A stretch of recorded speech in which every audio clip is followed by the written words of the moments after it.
Buenas tardes, bienvenidos a todos. Muchas gracias por asistir a esta jornada sobre la investigación en los accidentes de montaña que organizamos desde Feria de Zaragoza, desde Exponatura, en este caso Exponatura Digital, junto con CEDME, celebrando su 100 aniversario y sobre todo en un proyecto bueno, que en este momento con la pandemia y con todo lo que estamos viendo está resultando especialmente complejo, pero desde luego tenemos el interés en llevar a los deportes de montaña y escalada al sector, la visibilidad del sector y sobre todo, no solo desde un punto de vista del ocio o desde el uso de estos espacios, sino realmente desde la parte profesional, desde la parte, como digo, de ocio, desde todo el ámbito industrial, de seguridad. Es decir, queremos tener un espacio, como digo, de visibilidad donde realmente el deporte de montaña tenga un protagonismo y una visibilidad grande, repito.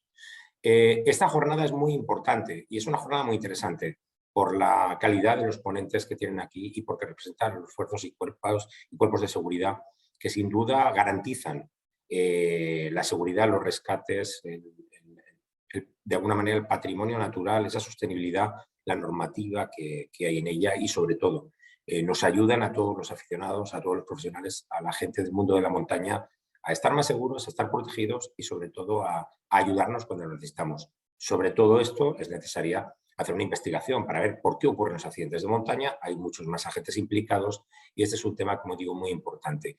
Rápidamente voy a presentar a los ponentes y quiero agradecer especialmente la presencia de Fernando Rivero, capitán del Servicio de Montaña de la Guardia Civil, de Ramón Arqué, sargento jefe de la Unidad de Intervención de Montaña de los Mossos d'Esquadra, y a Pablo Izaguirre, jefe de Vigilancia y Rescate de Montaña de la Archancha. Para moderar esta jornada tenemos con nosotros a Iñigo Ayllón, director de la Oficina de Montaña de Jaca, quien va a continuación, como digo, a moderar y a llevar un poco el hilo de esta jornada. Gracias por su participación y esperamos que disfruten, como digo, de una jornada tan interesante. Bienvenidos. Bueno, muchas gracias, Alberto. Buenas tardes a todas las personas que estáis ahí detrás de las pantallas. Y muchas gracias, decía Alberto, y también a Gonzalo y a Purificación, que han estado ahí detrás de los mandos de la organización de la jornada. Gracias a la Feria de Muestras de Zaragoza por el soporte para esta, por ahora virtual, Feria de Exponatura y esperemos que en breve Feria Real.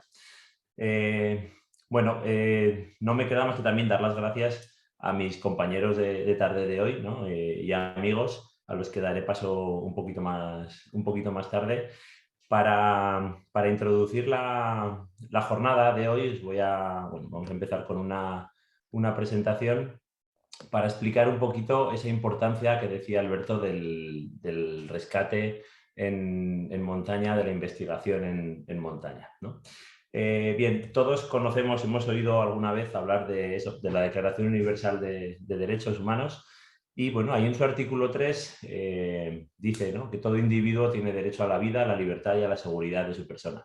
Evidentemente esos conceptos de derecho a la vida, de derecho a la libertad y de derecho a la seguridad pues son muy variables en este mundo y no es lo mismo pues hablarle de estos derechos a una persona pues en una zona de conflicto como los que tenemos ahora mismo a nivel mundial o en una zona de nuestro afortunado primer mundo, ¿no? Vivimos, por suerte para nosotros, en un porcentaje, somos parte de un mínimo porcentaje de la población en la que podemos hablar del derecho a la vida pues, o de derecho a la libertad en unas condiciones excepcionales, ¿no?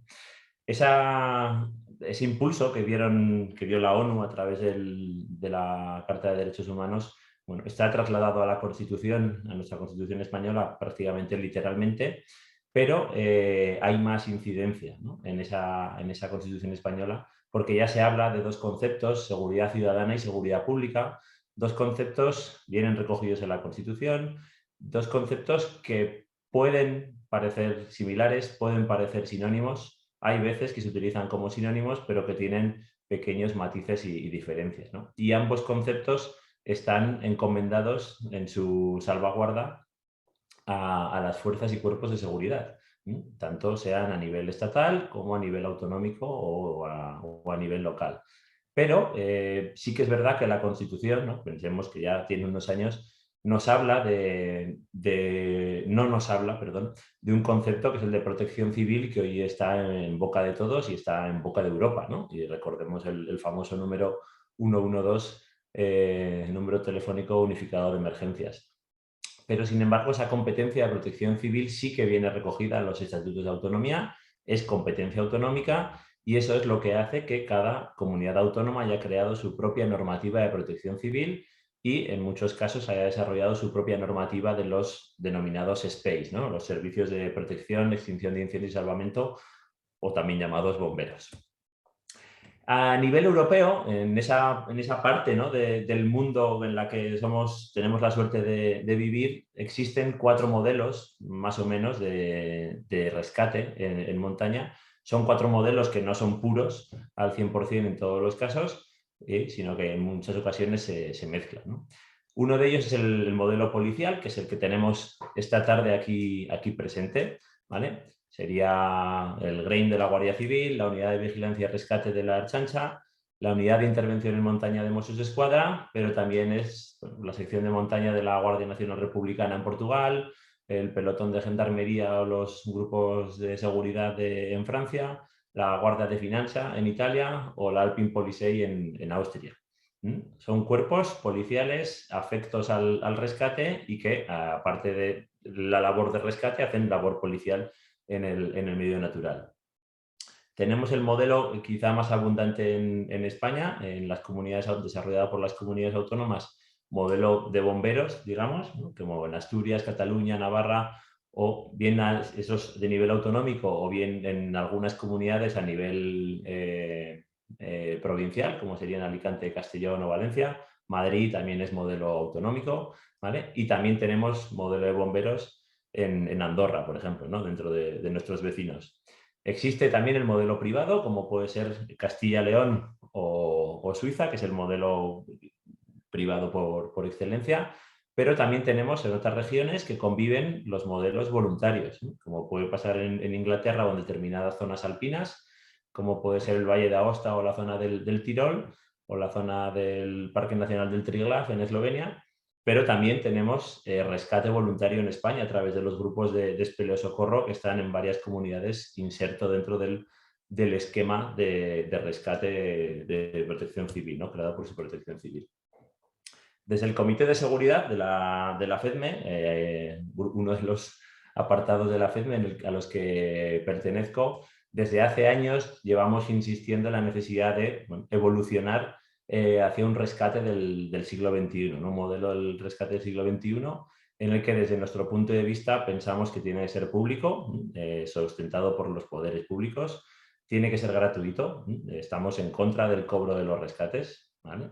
Una cosa es el cobro de los rescates y otra cosa es sancionar, si es que hay que sancionar a quien sea, pero no mediante tasas de rescate, ¿vale? Un rescate que, por una humanidad y por mejorar el pronóstico y la supervivencia de las víctimas, tiene que ser medicalizado in situ, tiene que atenderse in situ a la víctima, ¿vale?, que necesita de medios aéreos y necesita que la gente conozca las limitaciones actuales de los medios aéreos, con mal tiempo, con escasa luz, ¿vale? Hay que trabajar por llegar hacia grupos de rescate equipados con helicópteros de vuelo nocturno. Un rescate que sea profesional, y profesional no solo en el sentido de que sea gente que cobre, sino que tengan medios materiales y humanos adecuados para desarrollar su labor, para desarrollarse, para realizar el rescate en buenas condiciones y, ¿por qué no?, encaminarnos hacia una formación regulada de estos grupos de rescate, ¿vale? Y, desde luego, hoy en día, tal y como va nuestra sociedad, una sociedad cada vez más orientada al servicio, más orientada al consumo, más orientada al tiempo libre, está claro que la investigación de accidentes debe ser una prioridad en cualquier rescate, porque la época romántica del montañismo ya pasó y estamos en una época en la que el montañismo, el senderismo, los barrancos, el rafting, el surf, ¿vale?, las actividades de mar, están insertas en la sociedad como un producto más, y los consumidores y usuarios tienen unos derechos que no son los que utilizábamos los montañeros hace tiempo, ¿no? En ese trabajo del Comité de Seguridad venimos desde hace años ya trabajando con todos los grupos de rescate que actúan en España, ¿vale? Sin importarnos ni colores, ni nombres, ni lugar, en la obtención de datos unificados de accidentes, ¿no? Para realizar tarea preventiva, ¿no? Que entendemos que es una misión tanto de las entidades de protección civil como, desde luego, de nosotros como federación, para fomentar una práctica deportiva más segura. Ese trabajo que llevamos haciendo, bueno, pues se materializa en esos estudios de accidentalidad que llevamos realizando desde 2017. Están publicados, están colgados en internet para que tengáis libre acceso y bueno, sabemos que afortunadamente se están usando tanto por administraciones como por, bueno, entidades universitarias y gente que se dedica al estudio, ¿no? Especialmente en el ámbito de la salud. Y finalmente, por centrar y empezar ya dando paso a mis compañeros el tema, bueno, hoy lo que tenemos aquí son 3 grupos diferentes, un grupo estatal y 2 grupos autonómicos, grupos policiales, grupos que tienen unidades que realizan el rescate o que realizan la intervención en montaña, pero sobre todo, y es la razón por la que están aquí, son 3 grupos que tienen competencia de policía judicial. Policía judicial no es una persona cualquiera dentro de un cuerpo de seguridad que puede investigar un accidente, sino que es gente formada, es gente preparada, es gente que, viene ahí recogido en la Constitución, depende de jueces, tribunales y el Ministerio Fiscal para realizar su tarea y que tiene encomendadas unas funciones que van pues, desde el levantamiento del cadáver, en su caso, hasta la conservación de pruebas, la obtención de un reportaje fotográfico, la elaboración de un atestado y, desde luego, bueno, pues la persecución del delincuente en caso de que sea necesario, ¿no? Es verdad que los servicios, los SPEIS, ¿no? Los servicios de bomberos tienen la misión también de investigar, ¿vale? Pero investigan, digamos, por motu propio, investigan con un carácter más técnico, no con un carácter policial, que es lo que hace diferentes a estos grupos respecto a los anteriores. Bien, voy a dar paso en este momento a mi compañero del Comité de Seguridad y amigo, igual que todos los demás ponentes, Fernando Rivero. Fernando Rivero es capitán del Servicio de Montaña de la Guardia Civil. Desde el año 89 está adscrito a las unidades del GREIN, del famoso GREIN, grupos de rescate especiales en intervención en montaña. Ha trabajado como rescatador en Potes, en Cantabria. Ha sido mando de los grupos de Arenas de San Pedro y de Barco de Ávila. Y tenemos la suerte de que desde 2007 está adscrito a la jefatura del servicio de montaña, está instalado en Jaca.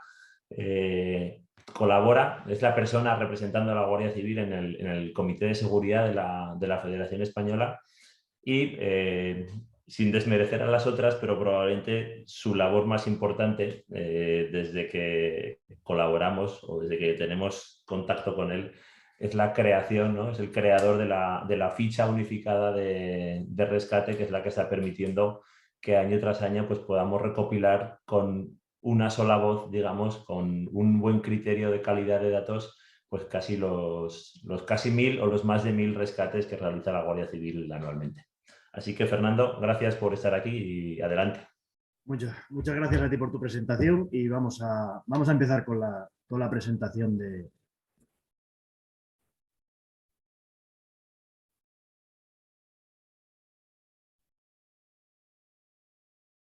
A ver si me deja...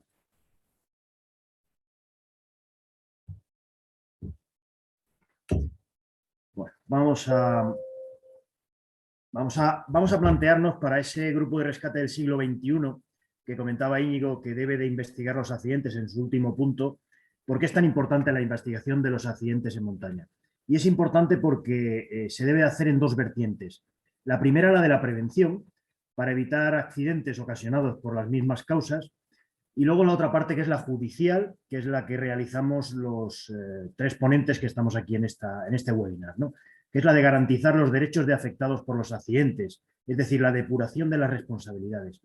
Quizá puede ser un término que en el tema del rescate en montaña, que es algo tan humanitario, nos pueda parecer un poco frío, hasta que nos toca a nosotros ser los sujetos pasivos de ese accidente, ¿no? De esas responsabilidades. En la secuencia de los accidentes, primero siempre hay unos antecedentes un poco complejos de explicar porque suelen ser conceptos educacionales o cognitivos, es decir, ese concepto que tenga del peligro la persona que ha sufrido el accidente, o incluso educacionales en cuanto a la aceptación de ciertas normas, como por ejemplo la caducidad del material que va a utilizar. Hay mucha gente que piensa que ese material, bueno, pues las casas ponen una fecha de caducidad que no corresponde con la realidad para poder vender más, por ejemplo, ¿no? Siempre antes de un accidente hay unas causas que llamamos causas indirectas que son bastante anteriores al accidente, que luego las iré enumerando, y inmediatamente antes del accidente hay unas causas que llamamos causas directas. De ahí pasaríamos a lo que es el accidente en sí, y este accidente normalmente puede tener un resultado lesivo. La secuencia del accidente sigue esta dirección y además esto forma parte de lo que se llama la teoría del efecto dominó de Heinrich, que se formuló en el año 1931. Vamos a suponer que estas 5 casillas que hemos visto fuesen piezas de dominó y al caer la de antecedentes empezaría a empujar la siguiente, la de causas indirectas, la de causas directas, hasta llegar al resultado lesivo. Trabajar en prevención significa intentar que algunas de estas fichas no caigan para empujar a la siguiente, ¿vale?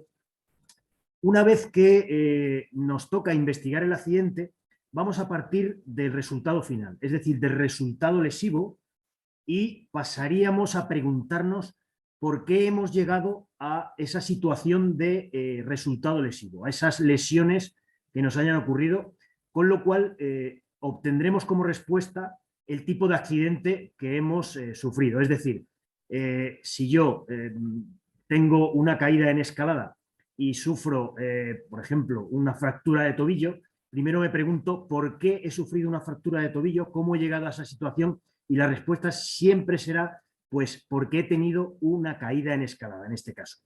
Si seguimos preguntándonos el porqué de las cosas que nos ocurren, de por qué nos ha ocurrido ese accidente en escalada, pues probablemente iremos obteniendo cuáles son las causas directas. Por ejemplo, no he colocado bien los seguros y al caer, pues he llegado a una repisa.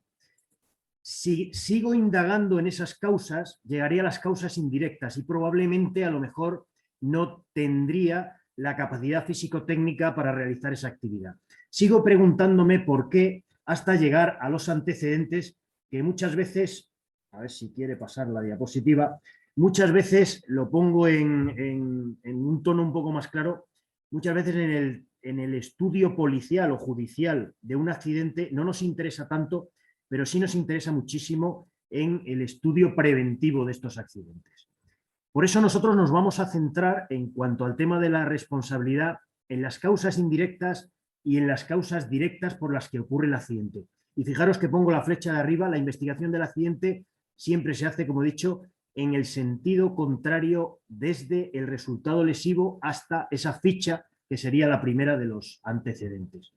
Estas causas directas, por ejemplo, las que ocurren inmediatamente antes del accidente, pueden ser un guiaje inadecuado, un material defectuoso, no seguir las instrucciones del guía, o la falta de atención, por ejemplo, que es una de las causas principales que le ocurre a la gente que tiene un buen nivel físico-técnico, pero sufre un accidente. Y pueden ocurrir también otras causas directas. Y en cuanto a las causas indirectas, pues puede haber una mala planificación del guía, un material inadecuado, tanto elegido por la víctima como por el guía, una falta de preparación física, un nivel técnico bajo, una sobreestimación de las posibilidades propias a la hora de elegir la actividad que vamos a realizar, no consultar la predicción meteorológica, por ejemplo, o muchas otras que vienen relacionadas en la ficha de accidente. Nosotros nos vamos a fijar para el estudio de la responsabilidad si ha habido una mala planificación del guía, si el guía ha podido elegir un material inadecuado o si el propio guía ha sobreestimado la actividad a la que va a enfrentar a su cliente. También en las causas directas vamos a ver si ha habido un guiaje inadecuado, si el material está defectuoso, tanto si ocurre por la víctima como por la organización del guía que ha facilitado un material defectuoso para realizar la actividad. Y en esto digo que el material defectuoso puede ser una circunstancia objetiva y pueden darse casos en los que por un defecto del material en la fabricación pues se haya tenido que pues haya tenido que ocurrir el accidente.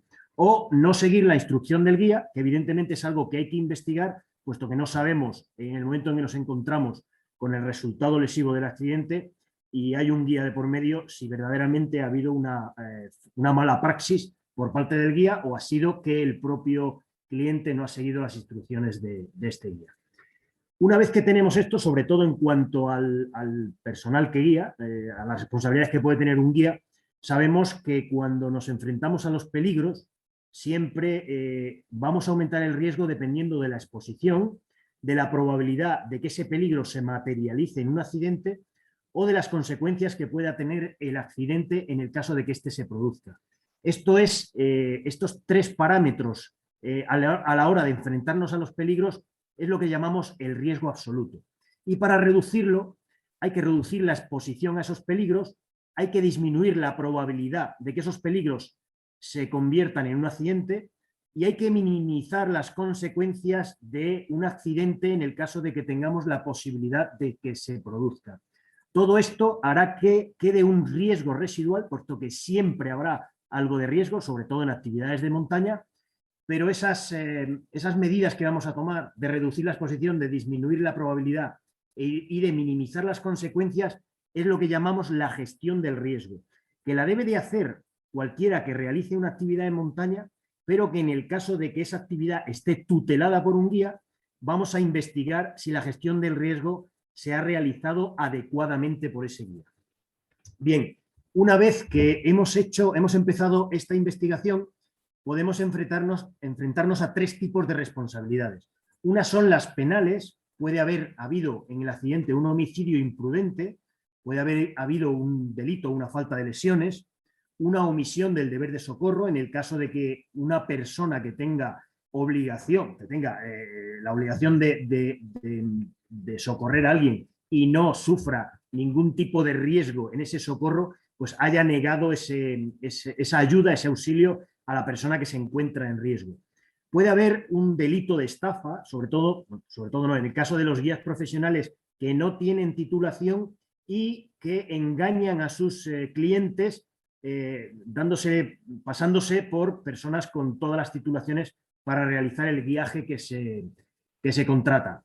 Estas responsabilidades penales pueden dar lugar a responsabilidades civiles que acuerda el juez con una indemnización económica por resarcimiento por el daño causado. También puede haber responsabilidades administrativas. Muchas veces nos encontramos, después de investigar un accidente, que el guía no tenía tampoco las autorizaciones de la comunidad autónoma para desarrollar esa actividad dentro de su territorio. También nos encontramos con acampadas ilegales en algunos de los rescates que hacemos y algún otro tipo de responsabilidad que hay, montones de ellas. ¿Cómo se materializa esa investigación luego a la hora de facilitarle los datos al juez?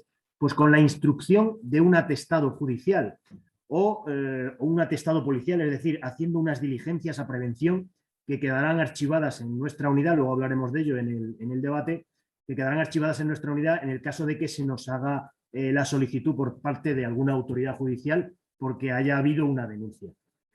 Bien, en un primer momento en esos atestados pues hay un montón de diligencias en las cuales se le va comunicando al juez todo lo que va ocurriendo. Muchas de ellas puede que no las realicemos los propios policías de montaña, sino que sean realizadas por unidades específicas de policía judicial y nosotros entraríamos ahora en el informe técnico que voy a explicar. Después de la diligencia de conocimiento del hecho, hay una diligencia de práctica de gestiones, un informe fotográfico, que es así la realiza la unidad que realiza el rescate, un documento de cadena de custodia, que esto es muy importante, es el que nos va a asegurar que todo el material de la cadena de seguridad va a ir de mano en mano hasta llegar a la autoridad judicial, pasando incluso muchas veces por un laboratorio que haga un estudio de resistencias o de caducidades, etcétera, del material, y se garantiza que esa cadena de custodia con ese documento va pasando a responsables que se van haciendo cargo de ese material y evitar así que haya una sustitución del material en esa cadena que hay hasta que llegue a la autoridad judicial.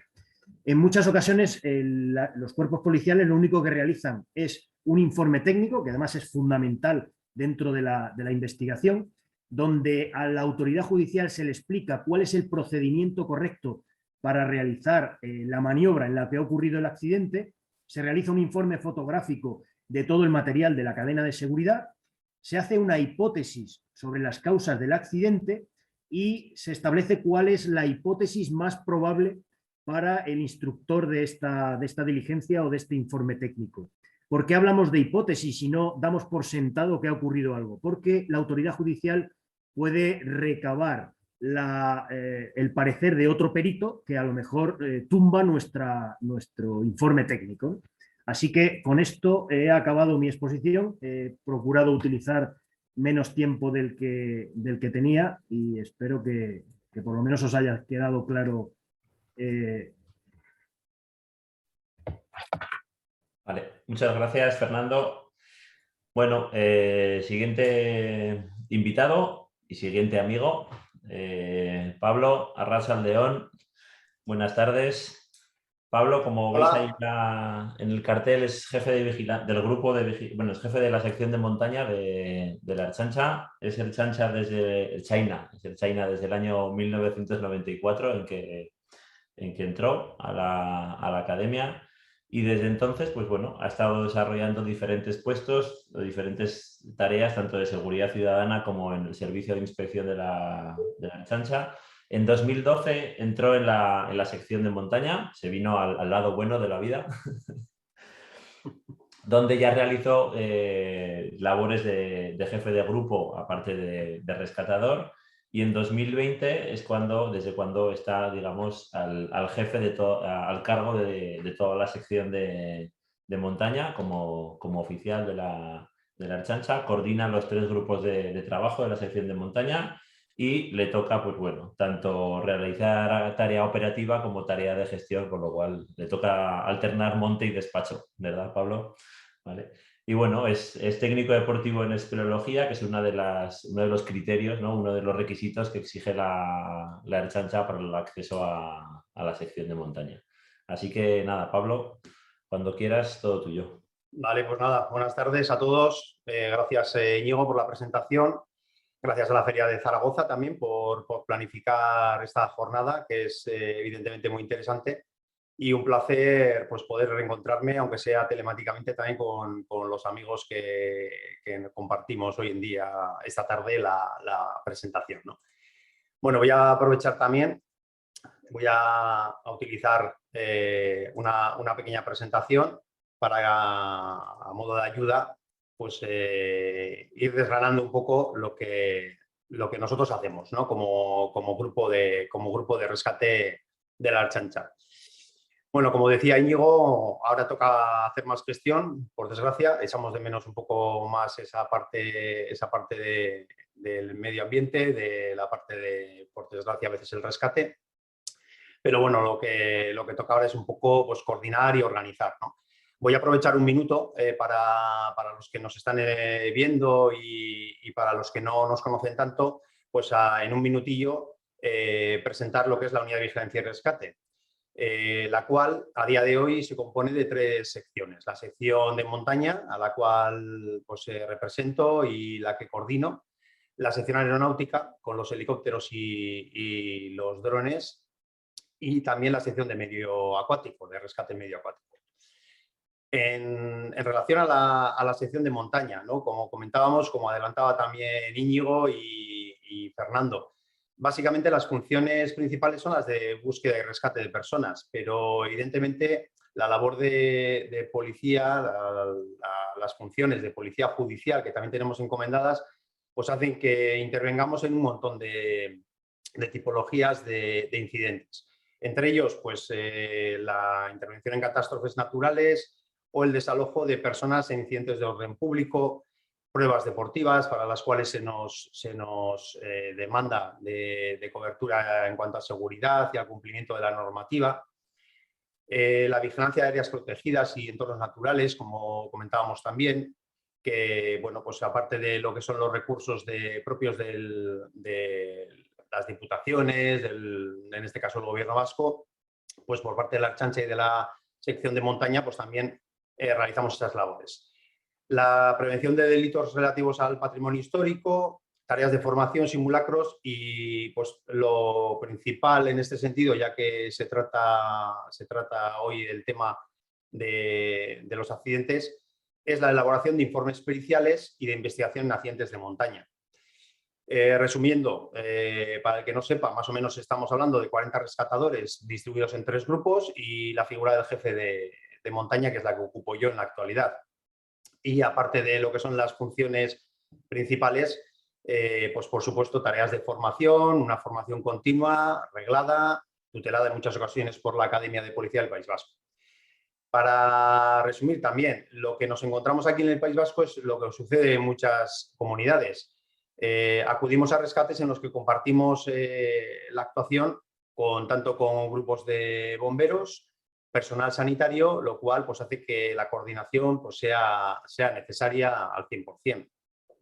Y volviendo un poco a lo que planteaba también antes Íñigo, en cuanto a las obligaciones que tenemos para el rescate y de cara también a la realización de esos estudios de los accidentes y esos peritajes, dentro de la propia monografía del puesto del rescatador en la Ertzaintza ya está establecido que tenemos la función de asesorar técnicamente en esas materias que tenemos una especialidad.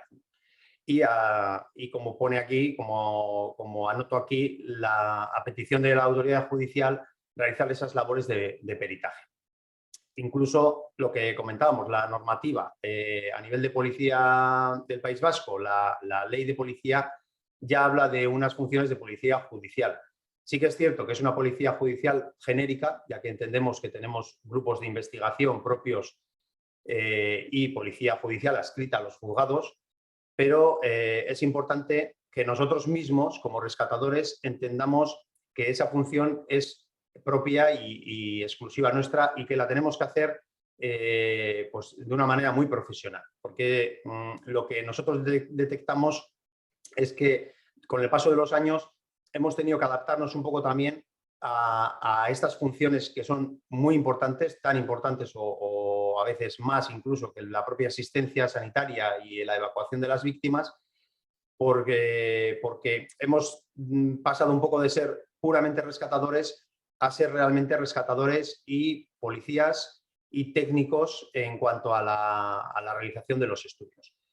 A modo de ejemplo, en colaboraciones que hemos realizado, pues se ve que muchas veces hay que actuar en unos entornos en los cuales la recuperación de evidencias, la protección de las escenas es importantísima de cara luego a la investigación posterior. En este caso, por ejemplo, un accidente de una avioneta en uno de los montes aquí en Guipúzcoa, la colaboración hubo de hacerse con la Comisión de Investigación de Accidentes en Incidentes de Aviación Civil. Como ello, pues la recuperación y custodia de cuerpos y puestas a disposición judicial, evidentemente hay que hacerla con completo rigor y con esos parámetros de garantía para preservar todas las evidencias que luego a nivel judicial puedan ser necesarias y que, como comentaba Fernando, es importantísimo que esa cadena de custodia se realice sobre unos parámetros completamente garantistas. Aquí en otra foto, pues una colaboración, por ejemplo, con la Oficina Central de Inteligencia, un zulo de la organización terrorista ETA, donde el acceso al entorno pues ha de hacerse con una preservación de las posibles evidencias que se puedan encontrar allí. Y en colaboración con otras unidades de investigación de la Ertzaintza, en ocasiones nos toca también acceder a lugares donde pues, otros compañeros de investigación no pueden realizar su tarea, la recogida de muestras y, como en este caso, por ejemplo, pues, nuestra compañera hubo de acceder a un entorno donde había sido encontrado un cuerpo precipitado junto a las vías del tren. Bueno, pues son ejemplos que nos llevan un poco al trabajo luego digamos, de ordenador, por decir de alguna manera, ¿no? Cuando vuelves de ese rescate y cuando todo rescatador de la sección de montaña, y entiendo que de cualquier otro grupo de rescate de los que estamos aquí implicados, tiene que realizar un informe de actuación que se realiza siempre y que en ocasiones, como decía también Fernando, se requiere por parte de las unidades de investigación o de la parte judicial ese informe para, junto con el atestado, realizar el consiguiente estudio del accidente. Esto, que ahora presento rápidamente, es bueno, pues yo le llamo el hermano mayor un poco de aquella ficha que gracias a nuestro compañero Fernando fuimos empezando a preparar, ¿vale?, los grupos de rescate, y que año tras año hemos ido mejorando y hemos ido, digamos, consiguiendo que sea una ficha, un informe de accidente que recoja todos los datos necesarios para que luego, si hubiera de darse el caso de que este informe llegue al juzgado, no tengamos ninguna duda de lo que pasó aquel día, de qué condiciones teníamos, y como ahora pues comento, desde los datos generales de la actuación o una redacción cronológica de los hechos, pues aparezcan todos los recursos que intervienen en la actuación, todos los agentes, se describa perfectamente el lugar de la actuación, las condiciones meteorológicas.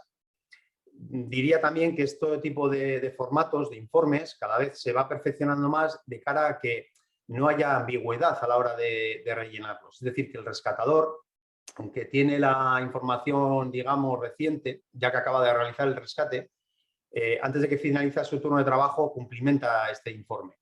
Y el hecho de que la información que introduzca no sea ambigua y no tenga opción de meter cualquier tipo de dato, pues ayuda a que estos informes sean claros y sean concisos.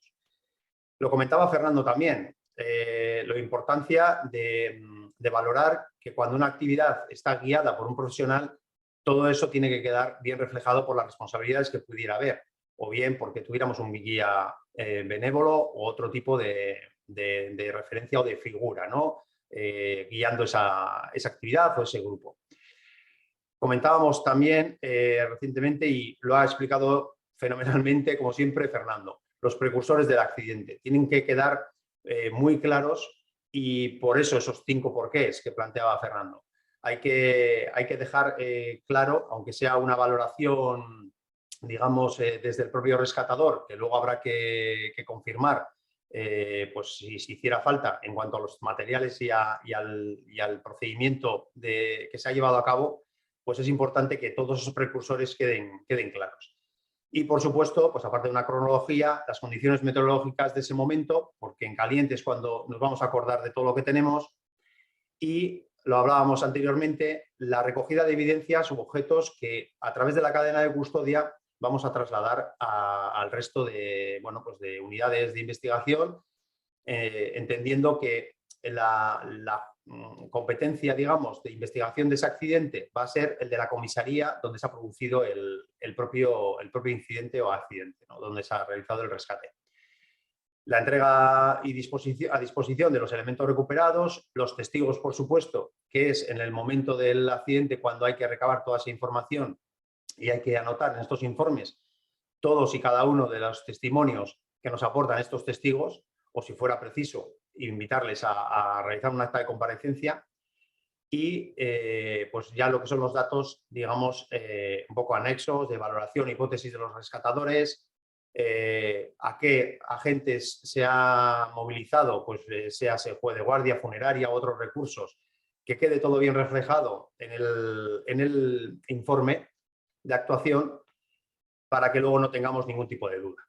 Las declaraciones de las víctimas en caso de que estuviéramos hablando de personas accidentadas, y he puesto también un poquito como final de informe pues la parte que, en este caso, si el rescate se realiza a través de medios aéreos, pues la parte que rellena también la tripulación del helicóptero, en este caso operador de grúa o pilotos, en cuanto a, bueno, pues a las acciones acometidas por ellos y que también quedan reflejadas en el accidente. Voy a pasar rápidamente un ejemplo de lo que ha sido un informe de accidente bastante desarrollado, ¿no?, por nuestra parte. Es un informe que se realiza hace aproximadamente 2 o 3 años por un accidente de 2 varones, al cual se acude por medios aéreos y también en apoyo por tierra. Y en el informe lo que quiero un poco reseñar es cómo ya aparecen redactados, aparece señalado cómo Recursos de Protección Ciudadana se van haciendo cargo de esos materiales, hacen cargo digamos, de la custodia de esos materiales, para que el posterior análisis de esos materiales, en los informes fotográficos, en caso de tener que remitir esos materiales a un laboratorio para un análisis, sea una prueba que no haya sido contaminada, ¿no? Y que pueda ser una prueba válida para que si llega a un juez la determine como válida. Y en los informes también resaltar esas inspecciones que van a hacer los agentes, en este caso, por ejemplo, cómo ese agente inspecciona un anclaje y hace una primera valoración de qué es lo que se encuentra en el lugar, al margen de la posterior toma de fotografías o incluso realización de vídeos de simulación de lo que es el propio accidente. Las hipótesis, como decíamos, de qué es lo que ha podido ocurrir. En este caso, en el informe fotográfico se aprecia claramente que digamos, la instalación que se encuentra allí en los rescatadores es una instalación muy rudimentaria, realizada por dos personas que entienden que es segura, pero que al final el análisis que realiza la sección de montaña de la Archancha lo que determina, y voy a pasar rápidamente un poco a la parte final, lo que determina con ese estudio es que una vez analizados todos los elementos, como vemos aquí, se concluye que las dos personas estaban realizando un rappel desde el mismo punto de anclaje con diferentes elementos de seguridad, de descenso, los cuales ya se observa que tienen sus años, que habría que analizar relativamente qué garantías de seguridad cumplen. Y tras el detalle que se le hace en el informe de un poco la descripción del entorno, se ve aquí claramente, por ejemplo, una recreación de qué es lo que nos encontramos. Por ejemplo, dos anillos de acero, de cable acerado, que están unidos entre sí, a través de los cuales se prepara, digamos, el rappel, donde los dos varones comienzan a rapelar y por la rotura de los cables se despeñan, y en los anillos se observa cómo digamos, toda la seguridad de la reunión, toda la seguridad de estas dos personas que estaban rapelando dependían única y exclusivamente de una pieza de plomo de 1 centímetro, que era la que unía el cable, la que cerraba el cable y la que ellos entendían como que iba a ser segura, digamos, para la práctica de este rappel, de esta técnica. Aquí vemos también cómo en el recuadro, como he señalado, el punto donde rompe, donde esa pieza de plomo rompe y hace que el anillo se deslice. Señalamos también una serie de piezas que se han pegado ahí con sica para que el cable no supere, digamos, la parte superior, para la redundancia, de la piedra. Y en definitiva, que el estudio del entorno permite definir cuáles son los motivos reales del accidente y que no haya luego ni malinterpretaciones, ni que haya supuestas o denuncias o hechos que pongan en duda, digamos, cuál ha sido el proceder en este caso. Bueno, sin más, con esta presentación, un poco es la manera un poco de haceros ver cómo lo planteamos aquí. Me imagino que igual que el resto de compañeros, intentamos hacer ese análisis lo más exhaustivo posible para que en caso de que ese informe sea requerido, pues no nos deje dudas, ¿no? De que lo que hacemos lo hacemos al detalle y lo hacemos bien. Muchas gracias. Es que ricasco, Pablo, muchas gracias. Se me ha olvidado antes, con esto de ir rápido para dejaros tiempo a vosotros, que sois los importantes, que Pablo es miembro representando a la Archancha, es miembro del Comité de Seguridad de la Federación Vasca de Montaña, con lo cual, bueno, pues chapó también por esa labor de prevención que hacéis, ¿no? Y voy a aprovechar que has nombrado el tema del dato, de la importancia del dato, de que se recojan datos de manera homogénea y con los mismos conceptos, para dar las gracias por el trabajo que lleva ya unos años realizando otro compañero del Comité de Seguridad, como es Guillermo Sanz, instruyéndonos, ¿no? Y metiéndonos en la cabeza esa importancia del dato. Ramón, buena tarde. Buenas tardes. Ramón Arqué, sargento, jefe de la Unidad de Intervención en Montaña de los Mossos, el tercer invitado y no por ello menos importante. Buenas tardes. Buenas tardes, Ramón. Ramón se incorpora a los Mossos en el año 94, ¿vale? La Policía Autónoma de Cataluña, donde empieza realizando, pues, bueno, imagino que como todos, tareas de seguridad ciudadana, ¿vale? Y con el tiempo, según va evolucionando, pues llega a ejercer de jefe de unidad en una comisaría, ¿vale? Y asciende, digamos, al año 2004 a las unidades especialidades, ¿no? Primero en el subsuelo, primero te gusta meterte en agujeros, ¿vale? Y en 2009 es cuando entra a la unidad de intervención en montaña y ya pasa directamente a jefe de la unidad desde el primer momento. Con lo cual, pues al igual que le pasa a Pablo, ¿no? Si nada más llegar y ya los ponen de jefes es que algo tienen, ¿no? En la cabeza que los hace un poco diferentes. Así que nada, Ramón, gracias por estar y adelante. Perfecto. Pues venga, vamos a poner la presentación primero. A ver. Esta. Si se nos ve perfecto. Entiendo que sí. Vale, perfecto. Bueno, pues primero de todo, muchas gracias a Feria de Zaragoza, a ti, Íñigo, y a todos los que han pensado en nosotros y en organizar esta jornada, que es muy interesante.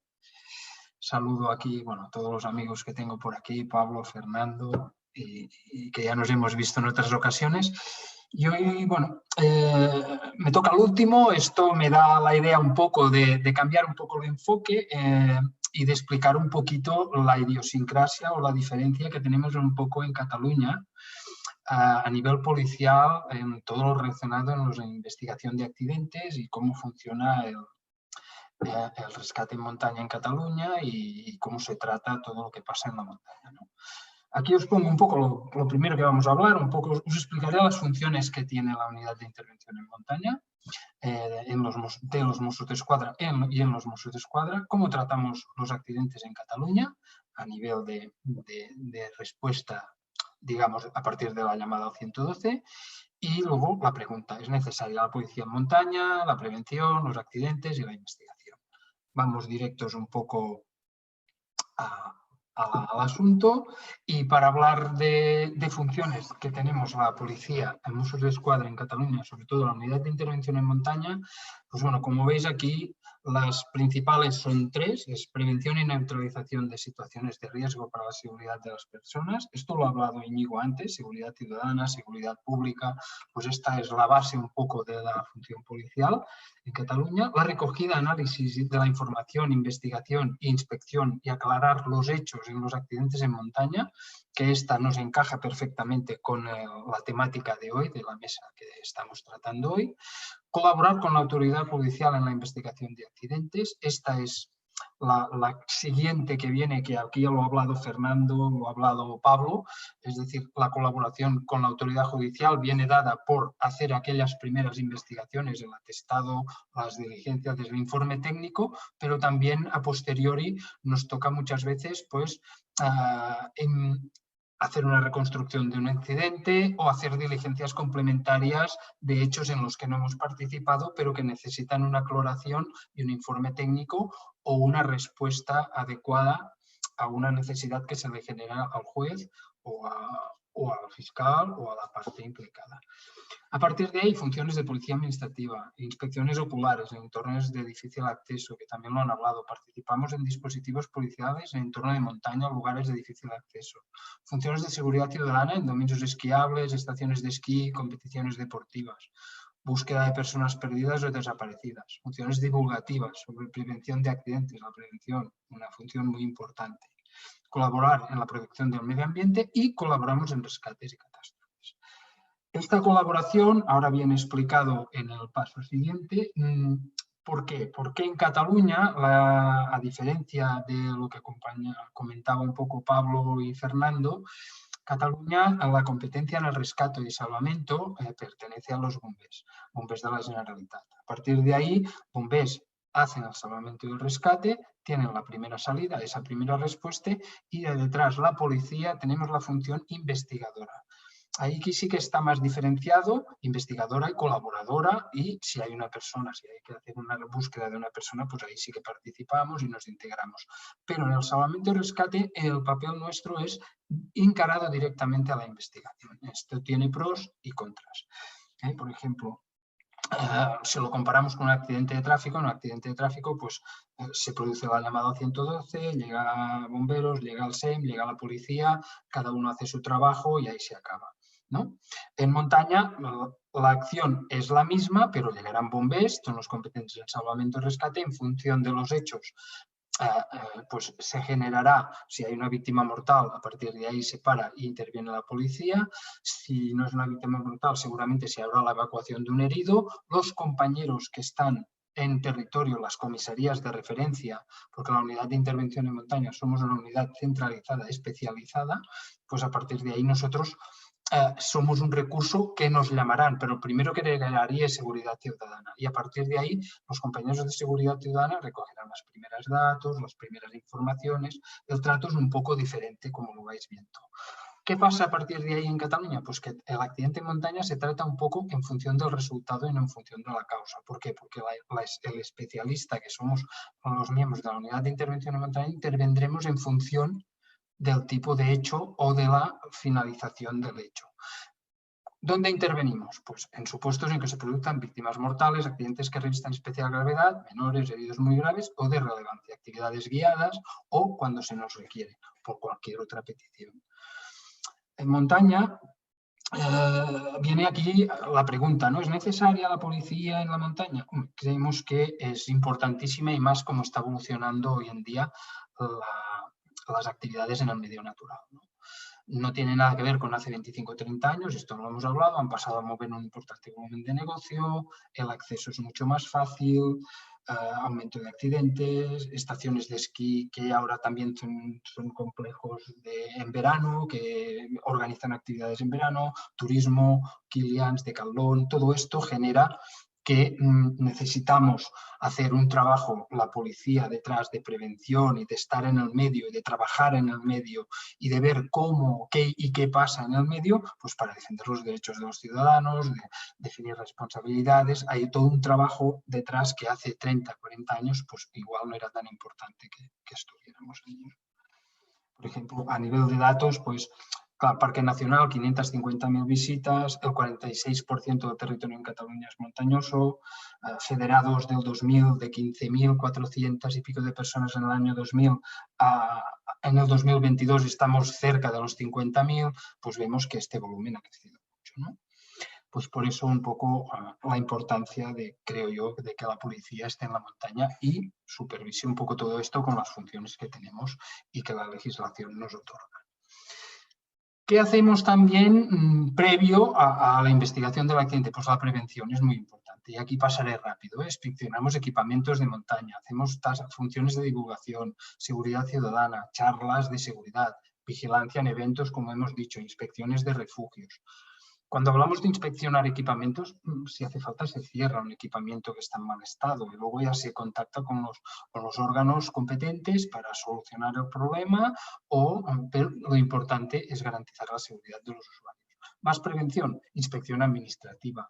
Aquí que hablamos de las actividades guiadas y remuneradas, titulaciones, seguros, que todo esté en orden, inscripciones en los registros que corresponden, colaboración con la federación, colaboración en planes de emergencia, comisiones reguladoras de refugios. Es decir, hay un trabajo detrás importante de prevención, de trabajo previo, de integración con la sociedad para intentar evitar que el accidente se produzca o minimizar o que la gente tenga más conocimiento, ¿no? Es difícil, pero lo trabajamos y lo consideramos muy importante. Y luego ya viene la función importante, o la más importante, o la que nos ha llevado un poco hoy aquí, ¿no? La investigación de los accidentes. Como hemos comentado un poco, nosotros somos una unidad centralizada, especializada. A partir de ahí la investigación, Fernando lo ha explicado muy bien y Pablo también a su manera, con otro perfil, pero aquí hay un accidente, se produce un hecho, este hecho requiere o no una investigación, normalmente pues en función de la gravedad de los hechos, ya los compañeros del territorio ya definen si les interesa o no que vengamos para hacer una investigación, para hablar con los testigos, para aportar la especialización y la parte técnica que el compañero de Seguridad Ciudadana y de Investigación de la comisaría de referencia de donde ha sucedido el accidente no tiene, ¿no? A partir de ahí, ¿qué se hace? Las diligencias policiales las instruyen ellos, inician diligencias en base aquí, porque el rescate seguramente, si no es una víctima mortal, lo habrá hecho bomberos. Aquí hay un trabajo posterior de coordinación, bomberos con la intervención del SEM, habrá unos testigos, los compañeros del territorio de referencia recogerán todos esos datos, llegaremos nosotros y a partir de aquí tocará ir sobre el terreno, comprobar material, comprobar. Esto sí que no tenemos esa primera respuesta en el rescate que ya te da una información directa, muchas veces la tenemos que recoger, pero bueno, aquí es trabajo de coordinar con bomberos, de hablar con ellos, con el compañero de territorio. Ya tenemos muy hablado la recogida de pruebas, las cadenas de custodia, todo esto está bastante coordinado. Y a partir de ahí, ¿nosotros qué trabajamos? Pues un poco lo que veis aquí en imágenes, ¿no? El informe técnico, el informe pericial técnico es importantísimo, lo han comentado antes los compañeros. Nosotros tenemos nuestro formato, siempre con un poco se explica unos antecedentes del informe, una descripción del lugar de los hechos, de las personas implicadas, se hace una descripción de las personas accidentadas, es decir, nosotros como no tenemos esa primera salida y el rescate, no tenemos la ficha aquí en este caso la rellenaría bomberos, con sus informaciones, ellos recogen su información que a veces se la pedimos y la recuperamos y a partir de ahí hacemos las observaciones técnicas. Lo han hablado Fernando, lo ha hablado Pablo. Se valora material, se valora meteorología, se valoran capacidades técnicas, se valoran técnicas utilizadas. A partir de ahí también se mira, que no lo he comentado antes, cuando hablamos de personas implicadas, pues aquí hay un guía, no hay un guía, titulaciones, posibles responsabilidades detrás, se valora todos estos aspectos que ya han comentado los compañeros y finalmente se sacan unas conclusiones o, como ha dicho Fernando, una hipótesis probable. Esta hipótesis es una conclusión o una hipótesis que determinamos nosotros. A partir de ahí, esto irá a un juzgado y puede haber una réplica por un perito que traiga una de las partes, por un perito judicial, pero a nivel policial pues se cierra el tema un poco allí, ¿no? A nivel de accidentes y de investigación, ¿por qué es necesario? Bueno, muchas veces, yo ponía muchos ejemplos, hoy tenemos el tiempo más justito, pero podemos hablar de, ¿se necesita una investigación? Por ejemplo, en un caso que hay una cuerda de escalada que se rompe cuando se está descendiendo, pues posiblemente sí, ¿no? Si no hay una investigación, se ha roto una cuerda, se pueden pedir mucho tipo de responsabilidades, pero igual esa cuerda se ha roto por una mala manipulación del usuario, por un defecto de fábrica, pues ahí es donde entramos un poco a la policía, miramos lo que ha pasado, lo que no ha pasado, se hace un informe técnico, se envía al juzgado. En principio, se cierra un poco la investigación allí por parte nuestra. Se puede generar muchas cosas si no hay una investigación policial en estos tipos de casos. ¿Por qué una investigación de un accidente? Hay empresas. Hoy en día tenemos muchas empresas de turismo activo, guías, actividades guiadas, actividades no guiadas. Hay unos usuarios, hay unos derechos, hay unas obligaciones. Pues bueno, cualquier accidente donde esté implicada una empresa, pues hay que ir a mirar qué ha pasado con la empresa, si el guía, si el material que usaban, un arnés roto haciendo puenting, que es una investigación que tratamos hace unos años. Bueno, hay que ir valorando todo esto para ver dónde están las responsabilidades. El guía, lo hemos comentado, los guías de montaña, pues las titulaciones, el intrusismo laboral. Si hay un accidente, aquí ya entramos en responsabilidades, posibles responsabilidades penales, que la cosa se complica, aparte de las administrativas.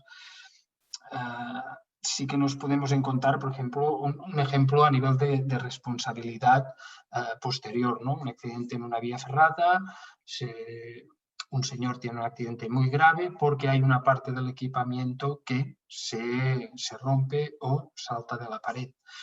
Aquí, ¿qué se puede interpretar? Pues si no hay una investigación policial, se va allí, se comprueba, se toman pruebas, pues podría ser la palabra de uno contra la del otro, la praxis que ha hecho ese señor del material del equipo, bueno, pues por eso estamos la policía. Vamos allí, reconstruimos, cogemos el material que lleva el accidentado, se comprueba el material, se comprueban las maniobras, testigos, y a veces la responsabilidad es dividida. ¿Es desde el instalador de la vía ferrada porque lo hizo mal o es del practicante?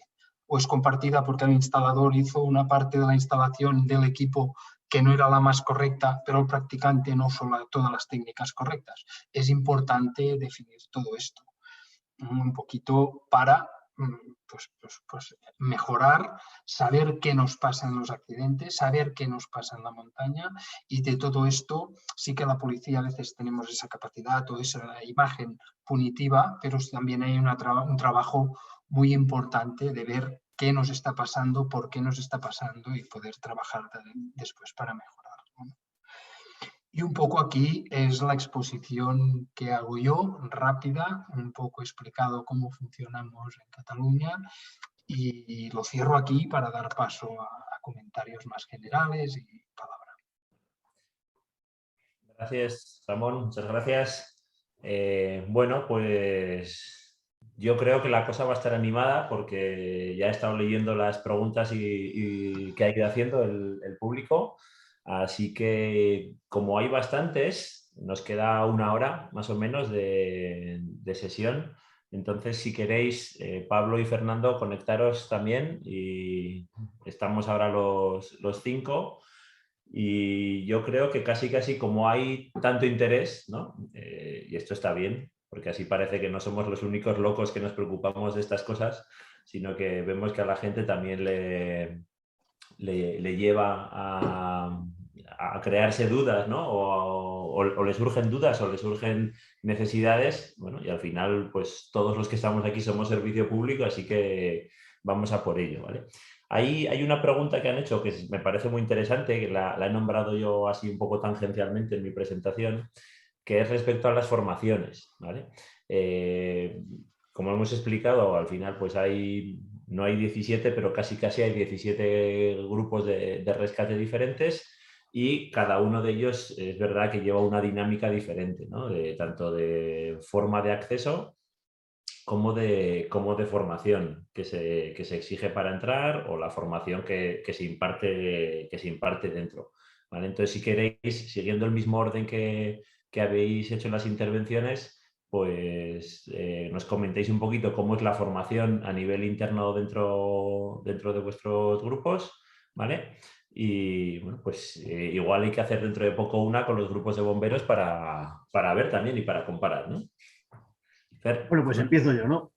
Nosotros tenemos la formación orientada en dos aspectos. Una, la formación inicial, que es el curso de especialista en montaña, que tiene una duración de 9 meses y que tiene diferentes fases en invierno, en verano, de espeleología, de barranquismo, de rescate en pared, etcétera, etcétera. Primeros auxilios. En 9 meses, imagínate la cantidad de cosas que se pueden dar. Tenemos la suerte de que cada vez viene más gente con una preparación inicial al curso. De hecho, las pruebas de acceso se han tecnificado bastante y la gente ya entra con un nivel de escalada bastante alto, con lo cual podemos empezar a formar a la gente en rescate prácticamente desde el principio. Luego está la formación continua, que se basa en lo que llamamos los planes de instrucción. Hay 2 planes de instrucción, uno en invierno y otro en verano, donde o bien repasan técnicas o bien se aprenden técnicas nuevas, y luego el plan de instrucción mensual, que es el que tiene que realizar cada especialista dentro de su mes en sus horas de servicio para mantener ese nivel físico técnico, que cada uno digamos que sería tendría una autoformación, ¿no? Digamos que sería de entrenamiento. Básicamente esa sería nuestra manera de formarnos, ¿no? Pues Pablo. Bueno, pues mira, yo en cuanto al tema de formación, nosotros sí que hemos ido cambiando un poco la dinámica. A día de hoy, cuando entra la gente, como comentabas tú antes, en mi caso, uno de los requisitos que hay es la de poseer un título deportivo, bien sea de espeleología, de media o alta montaña. Entonces, bueno, pues la gente sí que viene con una serie de conocimientos.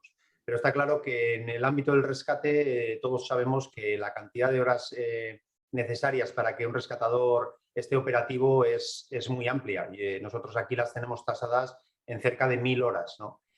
¿Qué ocurre? Bueno, pues que a veces hay que pelearse con la administración, que, bueno, pues que cuesta que a veces entiendan los que deciden pues un poco a veces cómo organizar nuestra vida laboral, que realmente es necesaria esa formación.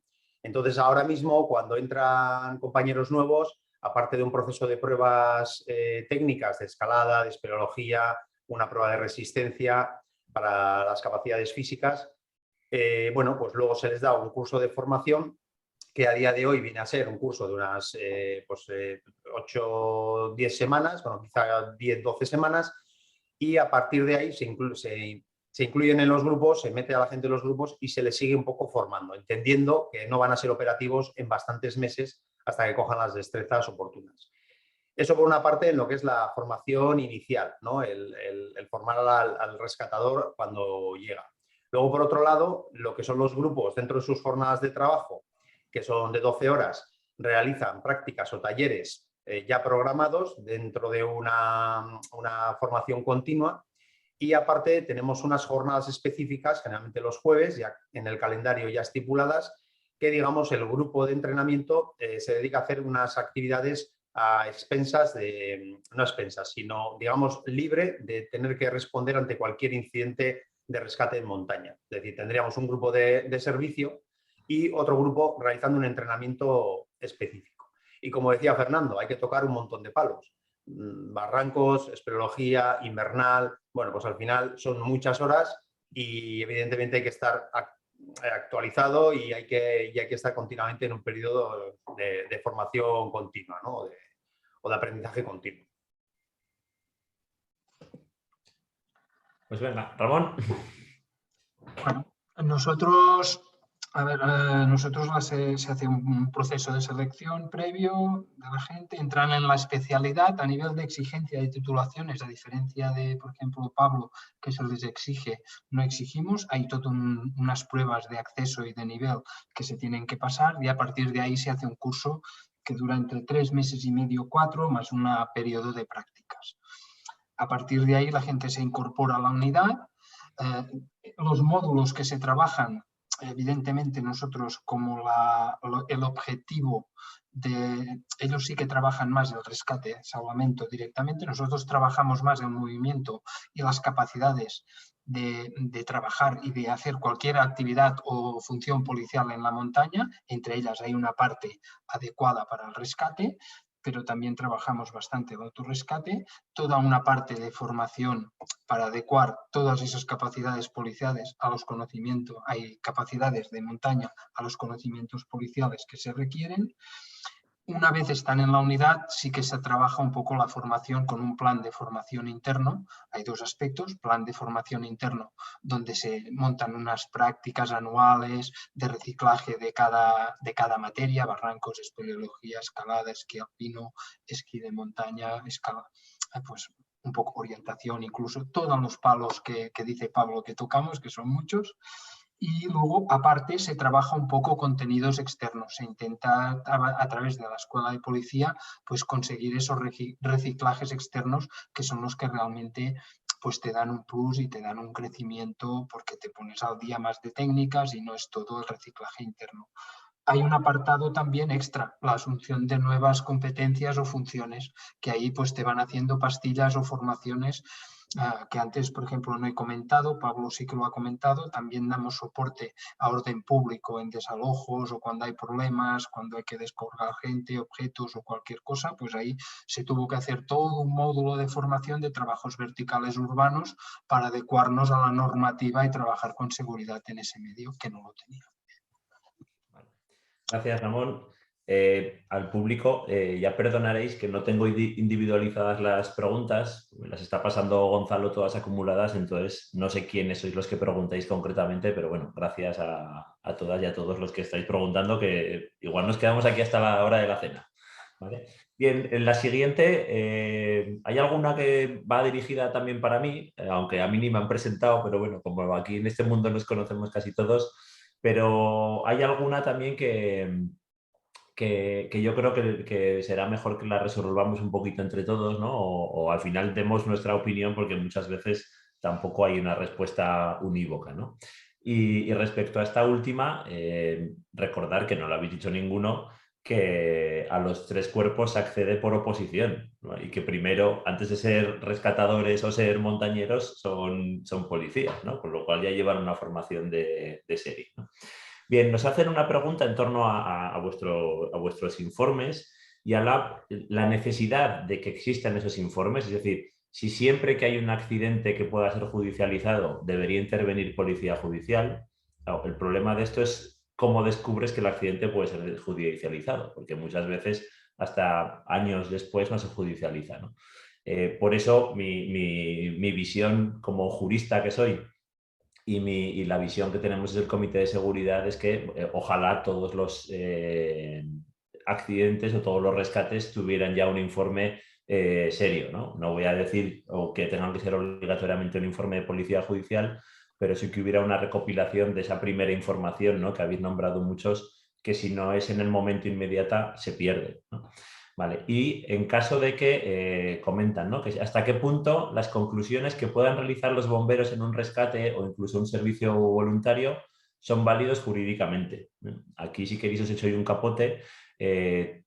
En derecho se acepta casi cualquier medio de prueba, ¿vale? Otra cosa es que se considere que el juzgado lo considere pertinente, con lo cual un informe de bomberos o un informe de la guardería de un parque o un informe de cualquier institución puede valer. Otra cosa es que el juez decidirá si le da más validez, más valor o menos o más veracidad que a otros, ¿no? Al final, los que sois policía judicial tenéis unas obligaciones y unas exigencias en vuestro trabajo.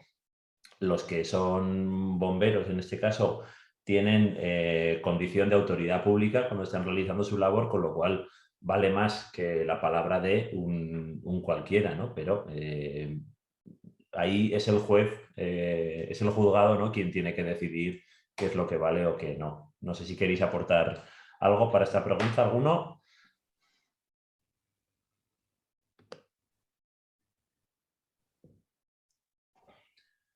Bueno, yo sí que quería comentar, ¿no? Yo empezaba a ser un poco hablando de la importancia de realizar esos informes. Nosotros en nuestro caso hacemos el 100% de los informes de cualquier incidente en el que participamos.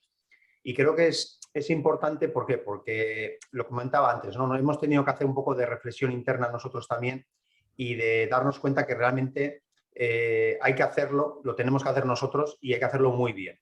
Entonces, ese hábito de hacer ese informe, si el accidente o el incidente ha sido muy leve y ha sido una cosa pues, que no tiene mayor trascendencia, se va a quedar en un informe cumplimentado en 4 campos y archivado. Y posiblemente ese informe no lo vaya a reclamar nadie.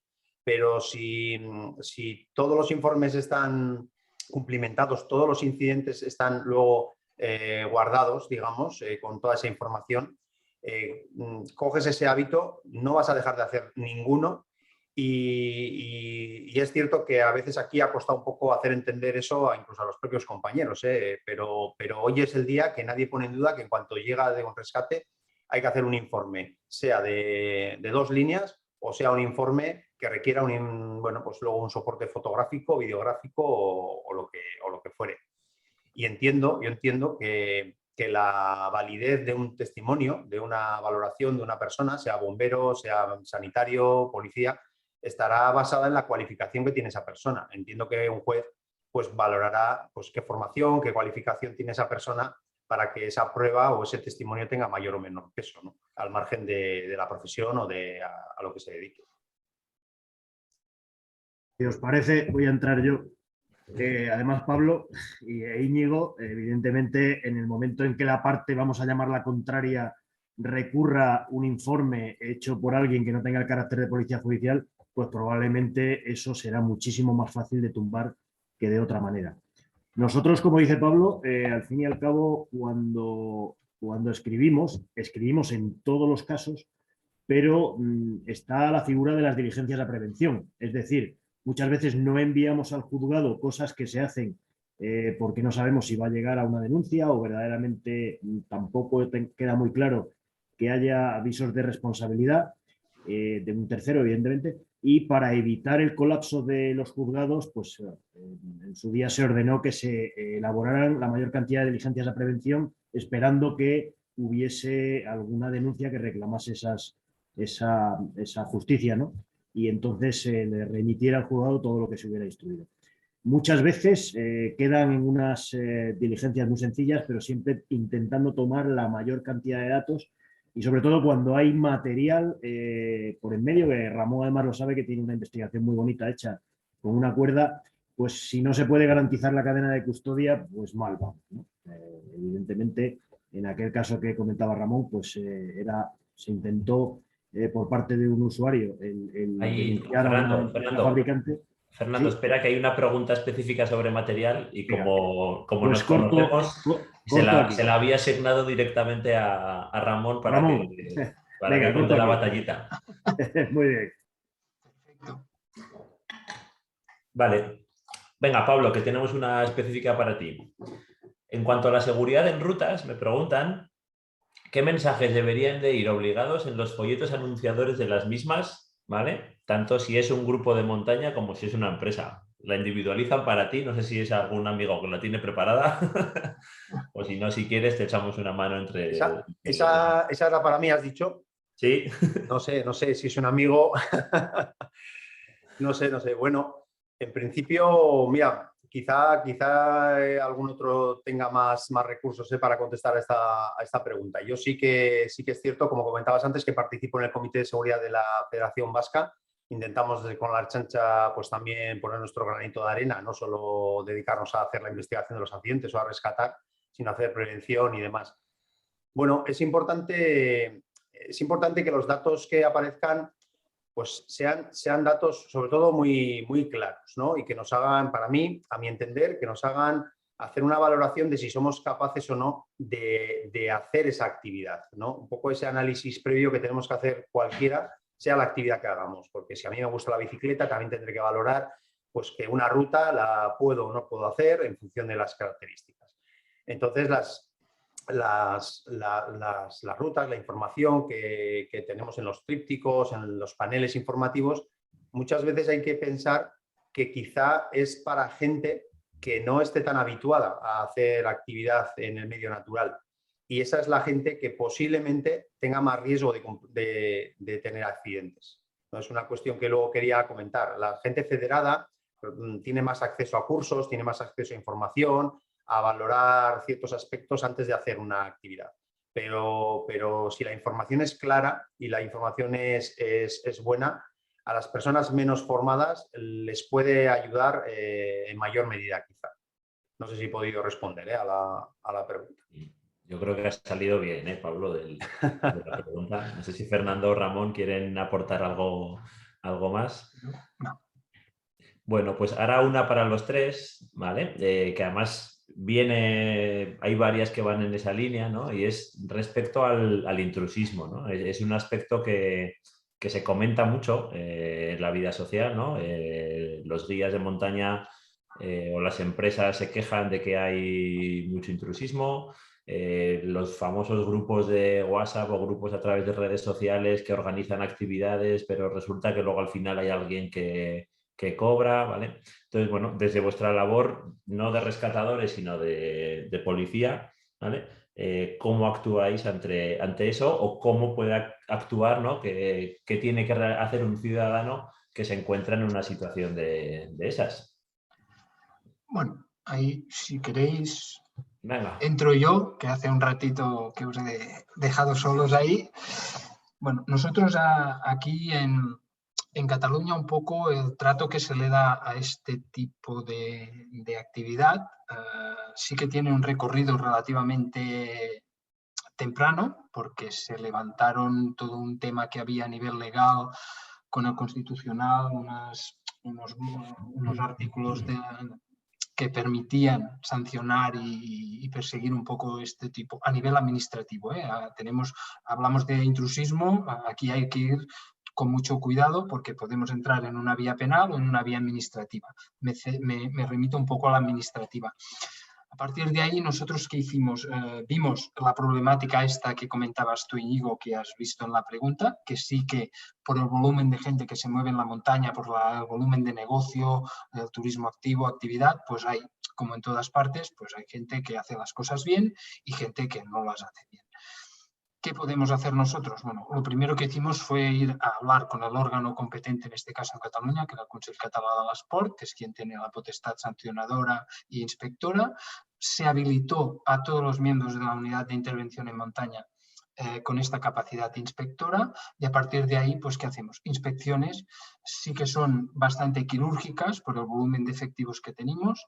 No lo he comentado antes en los 10 minutos, claro, somos 29 efectivos para toda la comunidad autónoma, es decir, tenemos que hacer un trabajo muy quirúrgico y en función de la demanda o de lo que nosotros observamos, pues sí que se hacen inspecciones administrativas concretas para evitar esto. Es una función preventiva. Te vas al pie de un barranco, te vas a una zona de vías ferratas, pues cuando llega un grupo, compruebas, miras, hay suspicacias, hay que hacer un trabajo preventivo importante, porque es muy fácil que la gente tenga pactado, llegan 4, aquí si nos para la policía, pues somos un grupo de amigos y ahí hay alguien que está cobrando, ¿no? Ahí tienes que buscar tus estrategias como policía, pero sí que intentamos hacer un trabajo ya preventivo previo.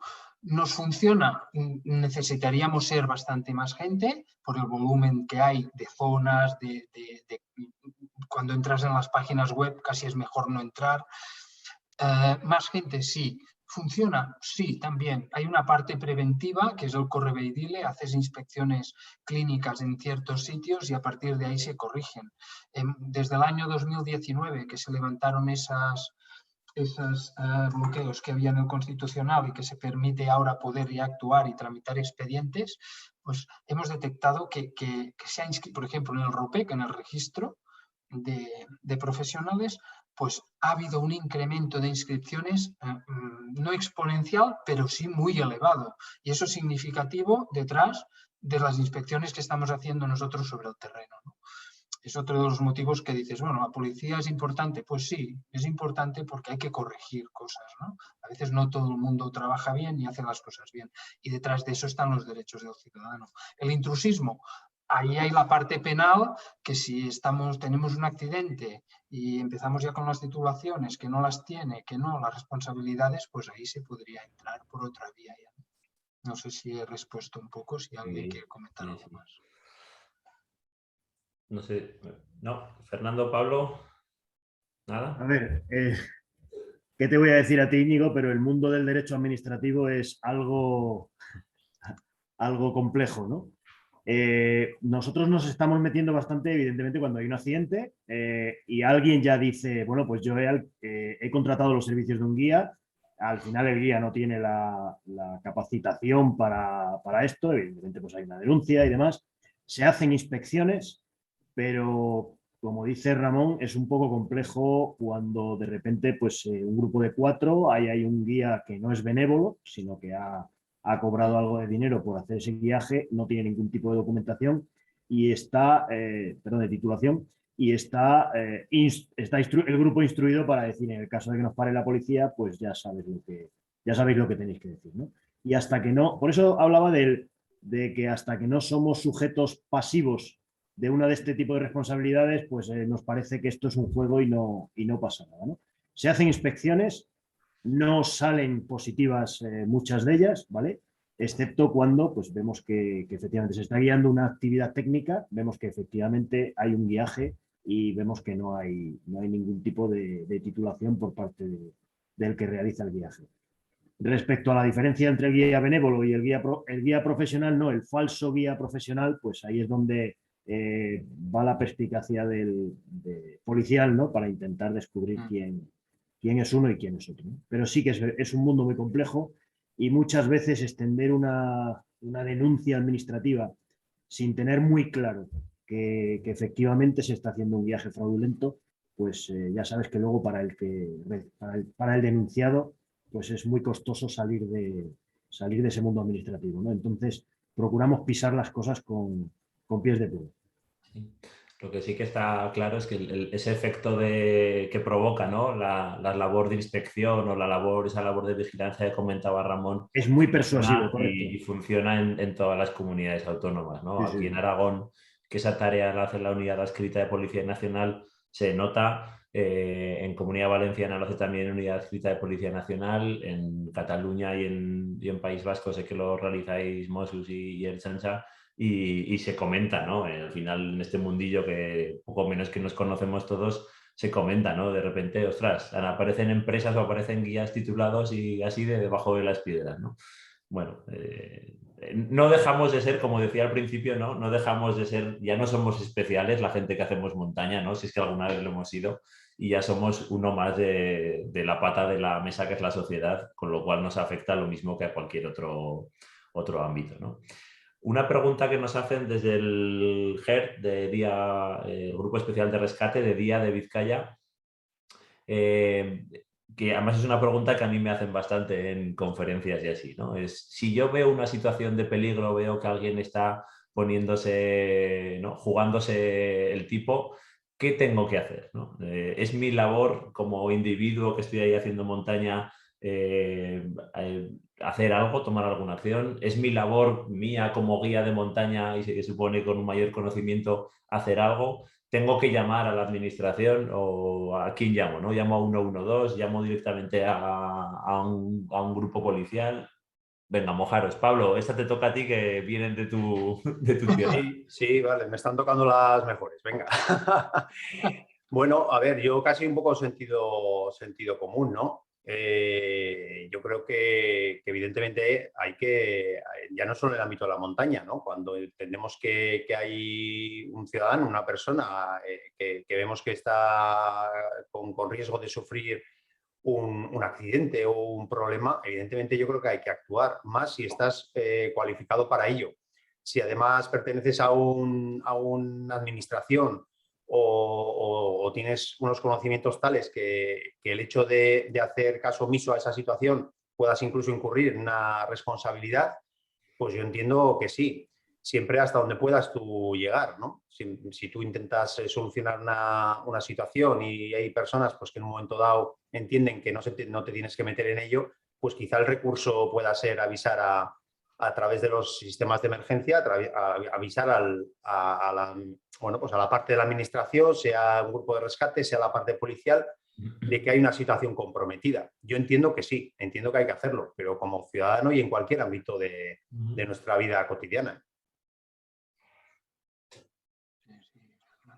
Yo tengo ahí, mi defensa cuando me hacen estas preguntas es que si ¿no? En el Código Penal está regulado el delito de omisión de socorro, ¿no? Si hay que esperar, el delito empieza una vez que existe la situación de socorro, hay que esperar a que se caiga alguien y se haga daño para entonces atenderle o también es delito la omisión de prevención, ¿no?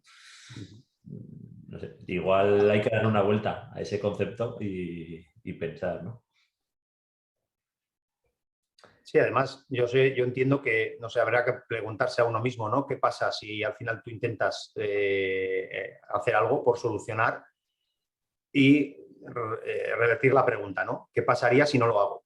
¿Qué pasa si no lo hago y alguien comprueba que yo no lo he hecho? Y encima luego a posteriori se comprueba que yo tengo recursos además para hacerlo, ¿no? Para haber ayudado. Sí. Sí.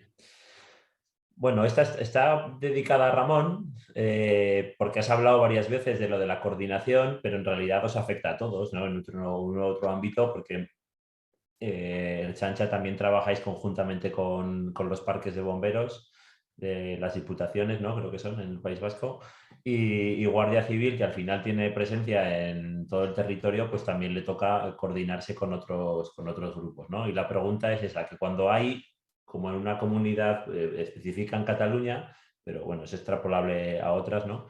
Que cómo es esa coordinación entre los distintos grupos que hay y cómo se regula esa coordinación, ¿no? Vale. Bueno, complicada y sencilla al mismo tiempo. A ver, a nivel competencial está muy claro cómo funciona. salvamento rescate, yo me pongo en el 112 y voy a poner un ejemplo y veremos esa coordinación un poco cómo va o cómo no, a veces si hay algún fallo o no hay fallos, eso siempre hay historias, ¿no? Por ejemplo, entra una llamada al 112, un accidente en montaña, pues la primera salida evidentemente la hará bomberos, esa llamada al 112 se va a derivar a las salas de coordinación correspondientes de bomberos, pero también irá a una sala de coordinación de Mossos. Si esa primera salida ya es muy clara, habrá un salvamento rescate, saldrá un helicóptero de bombers, pero por tierra habrá un patrulla o una dotación de Mossos d'Esquadra que estará siguiendo ese incidente. A partir de ahí, en función del tipo de incidente, pues se ponen más, menos efectivos, incluso un helicóptero medicalizado del CEM podría llegar a intervenir. Es decir, la coordinación se hace a través de las salas de coordinación. ¿Cuándo nos activan o cuándo se coordinan estos recursos? Pues a través de las mismas salas de coordinación, cuando Bombers determina, y ahí es donde a veces puede haber más, menos, cuando determina pues, que esa intervención requiere una actuación policial o la determinan Mossos desde el territorio, pero no estamos sobre el terreno. Y a partir de ahí sí que hay que coordinar. Hay que coordinar, ¿por qué? Porque bomberos hará una intervención, siempre lo que decimos, si la persona no es una víctima mortal, evidentemente cuando llegaré yo el herido estará evacuado. Sí que se ha conseguido ya en muchas ocasiones que no se toque el material como nos había pasado con antelación, es decir, se intenta hablar y coordinar estos aspectos. Hay un problema que es evidente. Yo no hago la primera salida, no tengo acceso a toda la información de primera mano. Tengo que utilizar el recurso de bomberos y el recurso de los compañeros míos del territorio. E incluso a veces del médico del SEM o del interviniente del Servei d'Emergències Mèdiques si tienen que actuar porque el hecho reviste suficiente gravedad. Pero a partir de ahí son salas de coordinación y nosotros mismos directamente. En ocasiones, ¿qué pasa? ¿Qué nos puede pasar? Que el accidente no revista suficiente gravedad, se hace una evacuación y nos enteramos a posteriori por las gestiones que hace el patrulla de seguridad ciudadana que está donde se ha recepcionado el herido que ha bajado el helicóptero de bomberos a la ambulancia, se hacen gestiones y allí descubren pues, que era una actividad guiada igual, ¿no? Ahí sí que nos llaman y al día siguiente, porque si es por la tarde-noche no, pero sí que hay una investigación a posteriori de todo esto. Se intenta trabajar por aquí.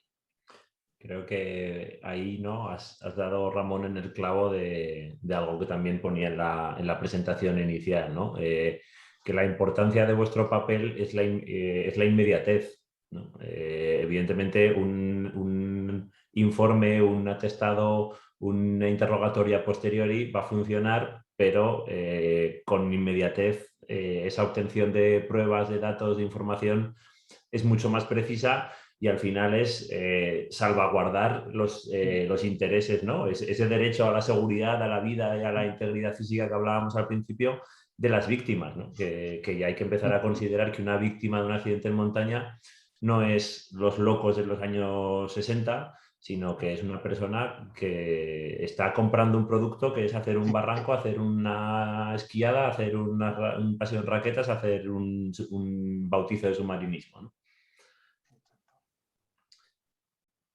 Y bueno, sí, al final son las salas de control del 112, ¿no? Las que tienen un algoritmo de seguimiento y entonces cada comunidad autónoma tiene el suyo según sus servicios y ahí deciden en base a esa dinámica de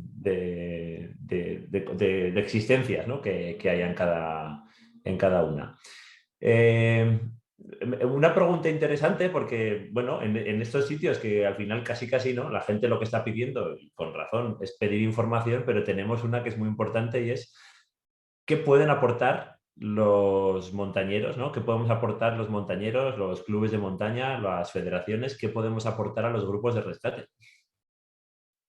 Es una pregunta de ofrecer. Prudencia. Sí. Formación. Realmente, mira, lo ha dicho Ramón perfectamente, ¿no? Gracias a que existen los clubes de montaña, la gente entra a realizar actividad de una manera tutelada y con una formación. Y eso es la mejor prevención que hay, ¿vale? Por eso lo que se ha hecho ahora de cambiar la normativa en Aragón creo que es muy importante y que se le dé que se le dé ese papel protagonista a los monitores de club y que puedan, gente formada, que sepa formar a la gente que se incorpora a los clubes de montaña. Entonces, la importancia, o sea, ¿qué es lo que pueden aportar? No, ¿qué es lo que llevan aportando durante muchísimos años? Quizá las grandes superficies comerciales que ahora están vendiendo material y que hacen que la gente, digamos que no es culpa de ellos, ¿no? Que hace que la gente entre a hacer actividades de montaña sin ningún tipo de formación, pues que antes teníamos que pasar por el club de montaña para conseguir unos crampones, con la cuota que pagábamos, pues había un montón de crampones de carácter colectivo que se iban pasando de unos a otros, pero te enseñaban también cómo manejarlos con tu piolet y demás. Y hoy en día, pues la facilidad que se tiene a ese material, pues quizá, que bueno, el precio al final es el mismo, ¿no? De ese tipo de material un poco más técnico. Pero los clubes de montaña no deben de preguntar qué es lo que pueden hacer, sino se le tiene que agradecer lo que llevan haciendo desde hace muchísimos años. Bueno, espero que estéis todos aplaudiendo en casa de pie después de esta defensa del movimiento asociativo, ¿no? En una sociedad cada vez más individualista. Fernando, esta pregunta no es para ti, es para los tres, pero vas a saber perfectamente quién lo hace. Me preguntan sobre la presencia de chicas, de mujeres en los grupos de rescate. Si igual que todos hemos visto un incremento, un feliz incremento de mujeres practicando deporte en general y deporte de montaña en particular, si estáis notando que también en la prueba de acceso en vuestros grupos, ¿no? Tanto en la relación que tenéis directamente con los rescatadores, como también a través de médicos, médicas, enfermeros y enfermeras, ¿no? que hacen esta labor de medicina de montaña, si notáis un incremento, si notáis un mayor interés, si notáis una mayor apuesta incluso por vuestras administraciones para fomentar ese papel de la mujer, o cómo lo veis. Bueno, ya sabes que ahora el curso de montaña que va a empezar en el mes de septiembre empieza con 2 mujeres aspirantes a salir especialistas en montaña, y que tenemos otra que está trabajando en el Green de Benasque, que todo aquel que haya seguido la serie Rescate pues ya la ha visto unas cuantas veces en acción, y bueno, y esperamos tener más, evidentemente. Las pruebas de acceso pues sí que se han reducido en cuanto a exigencia para el ingreso en el curso, pero luego la exigencia que se tiene dentro del curso es la misma de cualquier especialista por un sentido lógico, ¿no? Del trabajo que se va a realizar posteriormente. Pero sí que hemos notado además que cada vez se están presentando más mujeres a las pruebas de acceso, cada vez vienen mejor preparadas, ¿no? Y bueno, esperamos contar en el futuro con mayor cantidad de mujeres dentro de los socorristas en montaña. Nosotros, bueno, ya cojo el hilo un poco. Nosotros tenemos una compañera que está ya en el grupo y no tenemos la suerte que tiene Fernando, que hacen oposiciones más reiteradas, más rápido, pero yo creo que en la próxima oposición que tengamos nosotros, que espero que no sea muy tardana, se presentarán más chicas, y a nivel de la administración evidentemente que se está trabajando en todos estos aspectos, ¿no? Para introducir la mujer en las especialidades, en todo, bueno, a nivel social, pues equipararlo todo un poquito, ¿no? Que es lo que nosotros las esperamos, pues como dice Fernando, si vienen más, perfecto. A nivel de pruebas de acceso, pues también es un poco lo mismo, se ajustan un poco los baremos, pero luego en el curso la exigencia es la misma para todo el mundo, las prácticas, todo igual, ¿no? Y a partir de ahí, pues bienvenidas sean, ¿no? Y a ver si tenemos suerte. Bueno, yo me sumo a los compañeros. Nosotros tenemos por suerte a una compañera también, como tú, Ramón, María, que entró hace pocos años, y la administración está claro que ha hecho una apuesta también para que en este tipo de unidades operativas pues, puedan ir incluyéndose más compañeras. Vienen con muchas ganas, a veces han presentado pruebas que no han podido superar, y aunque, como comenta Fernando, a veces se ponderan un poco los baremos en cuanto a los accesos, luego tienen que demostrar igual que el resto pues su valía y sus capacidades. Entonces, también se tienen que enfrentar luego a lo que la administración no tenía preparado, ¿no? que es un poco toda la logística y todo lo que está en este tipo de unidades, pues pensado más para hombres, y que cuando luego tienes que plantear el equiparles, por ejemplo, con ropa, con material y demás, pues te das cuenta pues que hasta ahora no estábamos al día, ¿no? En cuanto a todos estos aspectos. Ahora que aportan, a mi entender, un plus, otro tipo de visiones, y que han venido para quedarse y que ojalá vengan más, está claro. Bueno, gracias, chicos. Vamos a por la última pregunta. ¿Vale? Recordad que luego tenéis que preparar vuestro minuto de oro. ¿Vale? Y una pregunta que se me había quedado colgada. Es para Ramón, porque sabemos que tiene batallita para contarnos, ¿vale? Aunque Fernando también tiene una buena, pero es respecto al material, ¿no? Nos han preguntado que quién se encarga del material, ¿vale? Que quién se encarga del estudio de los materiales, tanto bueno, pues, en el mundo de montaña, tanto del material textil como del metálico, ¿no? Material duro. Sabemos que hay un montón de material que está considerado EPI, ¿no? Equipo de protección individual. Y bueno, si tenéis personas designadas en vuestros servicios, Ramón, si no te importa contar la historia, ¿vale? Que yo creo que es muy ilustrativa, y luego hacemos una rueda entre los tres para que nos expliquéis. Bueno, me hablamos de material tanto interno nuestro como el material implicado en los accidentes, ¿no? Veo todo un poquito ahí. Bueno, a nivel de material, en caso de un accidente, la investigación, los peritajes los podemos hacer a nivel interno nuestro. Tenemos las capacidades y la formación necesarias. Tenemos gente incluso formadas como revisores de material técnico especializados, y se hacen los reciclajes cada 2 años, y a partir de ahí podemos trabajar y nos puede garantizar más revisiones, tanto del nuestro como de lo que hay que peritar por parte nuestra en un accidente. Y si no, tenemos ya los correspondientes laboratorios propios de la policía, como es el caso de la cuerda que hablaba antes. Pues hubo una cuerda que se rompió, pues esa cuerda se mandó a un laboratorio de policía científica nuestra, que hicieron el estudio químico y un poco se sacaron las conclusiones de por qué se había roto esa cuerda y las consecuencias un poco de la cuerda, ¿no?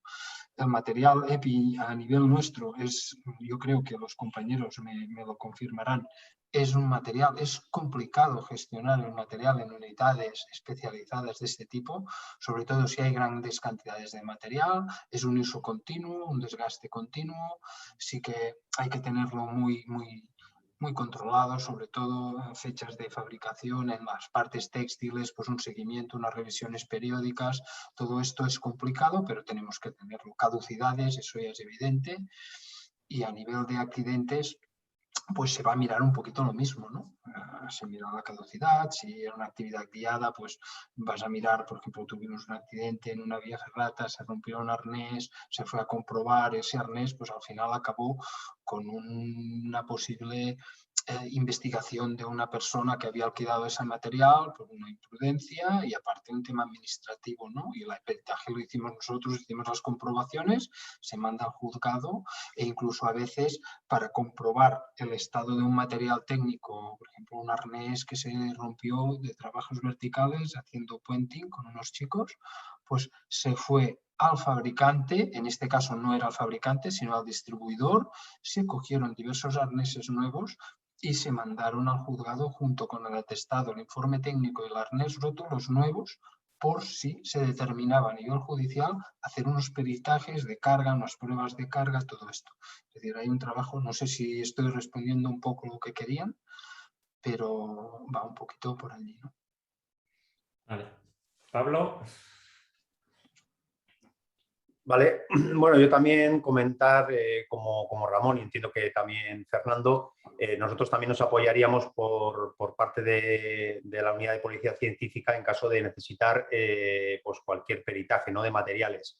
En el caso de tener que analizar algún material pues involucrado en algún accidente o en algún incidente.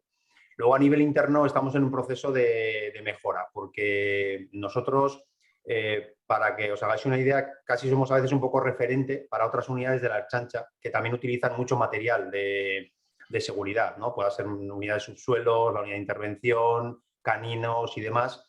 Incluso les damos formación, a veces incluso podemos dar formación incluso a través de la Academia de Policía del País Vasco a unidades de bomberos de otras provincias, ¿no?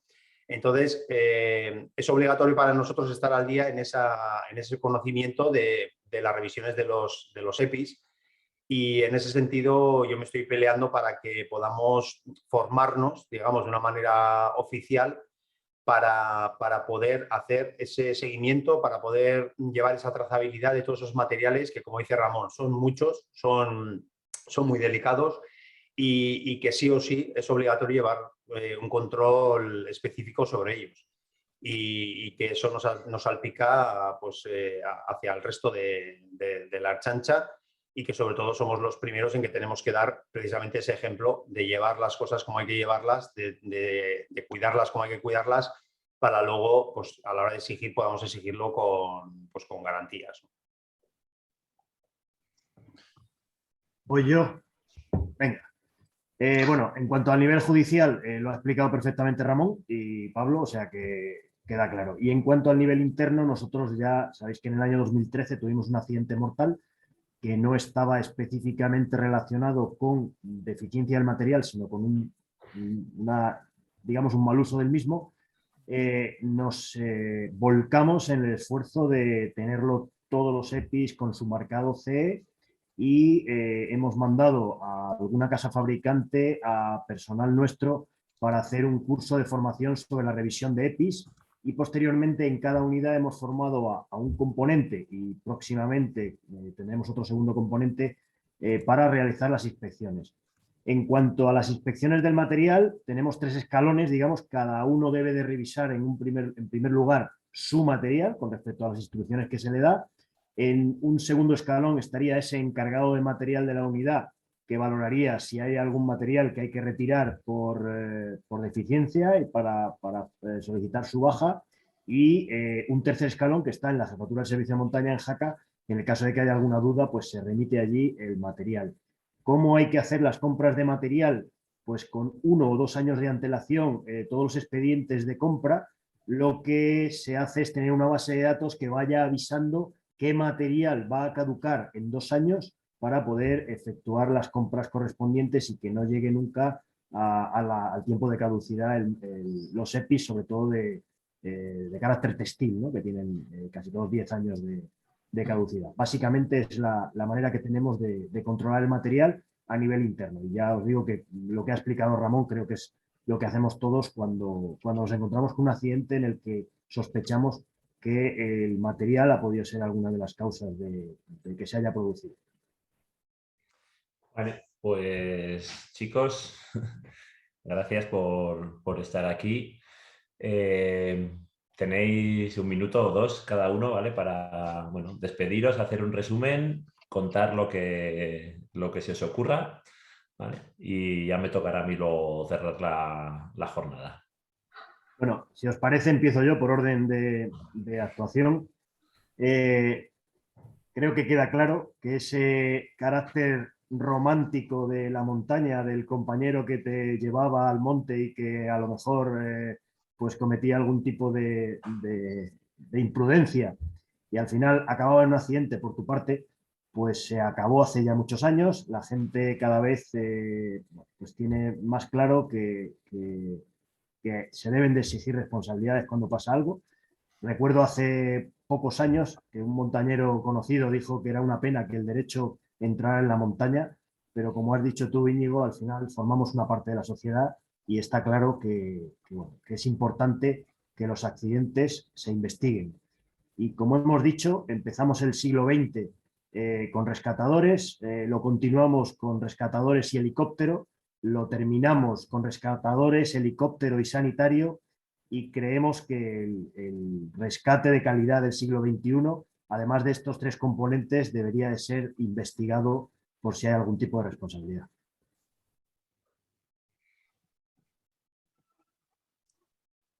¿Qué, Ramón? ¿O yo? Vas tú, por Venga, orden. Pablo, sí. Vale, Dale. venga. Nada, pues bueno, yo simplemente haría una reflexión, ¿no? Para terminar. Hoy en día yo estamos valorando pues, que sí es importante, si es necesaria la policía en la montaña, la investigación de accidentes.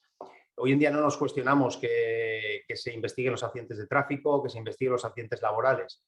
si ahora mismo dejaríamos de hacer todo eso, pues todo lo que se ha mejorado y se ha avanzado en esos ámbitos en cuanto a seguridad de los trabajadores y de los usuarios, pues se vendría abajo. Entonces yo creo que con ese enfoque hay que pensar en la investigación de accidentes en la montaña y en cualquier otro ámbito en el que no se realice, ¿no? Como se realiza, pues como comentaba, a nivel de quizá de tráfico laboral, que es lo que más nos puede llegar, ¿no? Más cercano podemos tener. Entonces entiendo que hay que investigar bien, y que sí que creo que hay que lanzar a las administraciones un mensaje de cómo solucionar los problemas de comunicación y de coordinación que tenemos entre todos los estamentos que nos dedicamos a proteger, digamos, al montañero, a salvaguardar la seguridad del montañero y en este caso, rescatarle o investigar ese accidente en el que ha participado. Creo que hay un problema grave de comunicación. Da la sensación de que, aunque tenemos muy buenas relaciones entre las instituciones y entre nosotros y nos conocemos y hemos participado ya en muchos foros, da la sensación de que se avanza muy poco, de que hay que pelear mucho para que esa coordinación se afiance, pero creo que es el camino, la comunicación y la coordinación. Pues ahí voy yo, quedo el último. Voy a empezar haciendo lo fácil, suscribiendo un poco lo que dicen los compañeros, porque ha habido bastantes cosas que pienso igual, exactamente igual. La coordinación que dice Pablo, la calidad de rescate con la investigación de los accidentes y tener claro que lo que decías tú también, tú, Íñigo, ¿no? Que socialmente y Fernando también la comentaba, socialmente la montaña no es lo que era, ha cambiado muchísimo en los últimos años, tenemos un perfil de público y de gente y de actividades que se hacen en montaña que creo requieren un poco nuestra presencia, porque hay desde los guías, el perfil de gente, la accesibilidad, la exigencia de responsabilidades, todo el mundo pide, pregunta, quiere que todo funcione, pues a partir de ahí, como policía, somos un poco los garantes, sin perder de vista que no tenemos que ser ni invasivos ni mucho menos, pero tenemos que estar ahí. Donde está la sociedad tenemos que estar nosotros, poner un poco de orden, canalizar y poner las cosas en su sitio. Y luego, siguiendo un poco por qué hay que investigar los accidentes, pues bueno, un poquito el resumen final es porque se pueden desprender responsabilidades y hay que mirarlo para evitar que las cosas vayan a más, porque se pueden definir muchas medidas correctoras detrás de una buena investigación de un accidente, y porque a partir de ahí pueden salir políticas preventivas muy buenas para evitar que eso vuelva a pasar, ¿no? Y poca cosa más, ¿no? Y antes trabajábamos igual en base a un resultado, pues ahora hay que trabajar previamente, hay que saber por qué hemos llegado a ese resultado, ¿no? Antes teníamos los palotes y ahora hay que saber por qué hay esos palotes. Y el por qué hay esos palotes, yo creo que ahí estamos la policía. Ya está. Bueno, pues nada, muchísimas gracias a los tres. Como siempre, en conjunto o individualmente, un gusto estar con vosotros y charlar un rato con vosotros. Lástima que nos perdamos el tercer tiempo, ¿no? Pero bueno, un placer. Yo simplemente quiero, bueno, a quien no los conozca, ¿no? A Pablo, a Ramón y a Fernando, reconocer mi admiración por ellos, igual que mi admiración por todas las personas que me he encontrado a nivel de rescatador en los grupos de rescate, ¿no? Tanto los policiales como los de bomberos, como los privados. Mi agradecimiento por la labor que realizáis. Y por esa, lo ha comentado Pablo muy bien, ¿no? Por esa desinteresada labor por el bien público, ¿no? Sois servidores públicos y es algo de lo que, y esto me voy a mojar yo, creo que vuestros superiores, ¿no? Y no digo superiores inmediatos, sino quien toma decisiones a nivel político tiene mucho que aprender de vuestra actitud, ¿no? De vuestra actitud de colaborar. Los montañeros yo creo que siempre nos hemos regodeado en que no tenemos fronteras, ¿no? Que lo mismo nos da hacer montaña aquí o allá, que lo que nos gusta son las montañas, que no nos da igual el lado.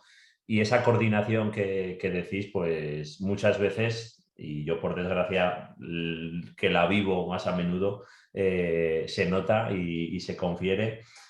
Seguimos sin tener un observatorio nacional de accidentes en montaña, seguimos sin saber qué demonios pasa en las montañas, pero de lo poco que sabemos sí que sabemos que la gente no se accidenta en su provincia, se accidenta en otras provincias, ¿no? Diferentes a las que reside, con lo cual seguimos sin tener una campaña de prevención a nivel nacional porque no sabemos qué campaña de prevención hacer, no sabemos a quién dirigírsela ni en qué mensaje, ni en qué lenguaje hablarle, ¿no?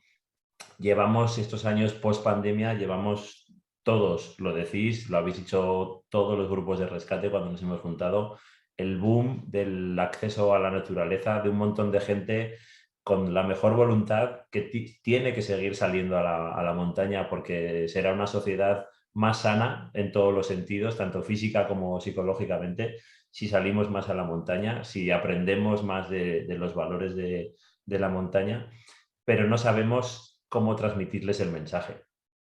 No sabemos ni dónde, ni por qué medio, ni en qué lenguaje hablarles. Y ahí tenemos un problema y tenemos una pérdida enorme. Tenemos una pérdida enorme como sociedad y un coste económico altísimo por los fallecimientos, pero sobre todo por las bajas y por ese dinero que al final tiene que invertir el Estado en atender y en curar a esas personas, ¿no? Así que bueno, nosotros desde luego como FEDME, como Comité de Seguridad, yo como Íñigo Ayllón vamos a seguir peleando. Yo además, como soy aragonés, soy cabezón, y vamos a seguir peleando. De lo mejor que tenemos en estos años es esos aliados que os hemos encontrado por el camino y bueno, a seguir luchando. Mil gracias a los tres, mil gracias a todas y todos los que habéis estado ahí esta tarde aguantándonos. Por las preguntas, sé que se han quedado preguntas sin responder, os han mandado vía chat mi correo electrónico, me comprometo públicamente a responder las que me hagáis llegar, ¿vale? Y simplemente, pues gracias también a Feria de Muestras, gracias a Gonzalo por vuestro papel, por vuestro apoyo y nada, nos vemos en las montañas. Un saludo y muchas gracias. A vosotros. A vosotros. Buenas tardes.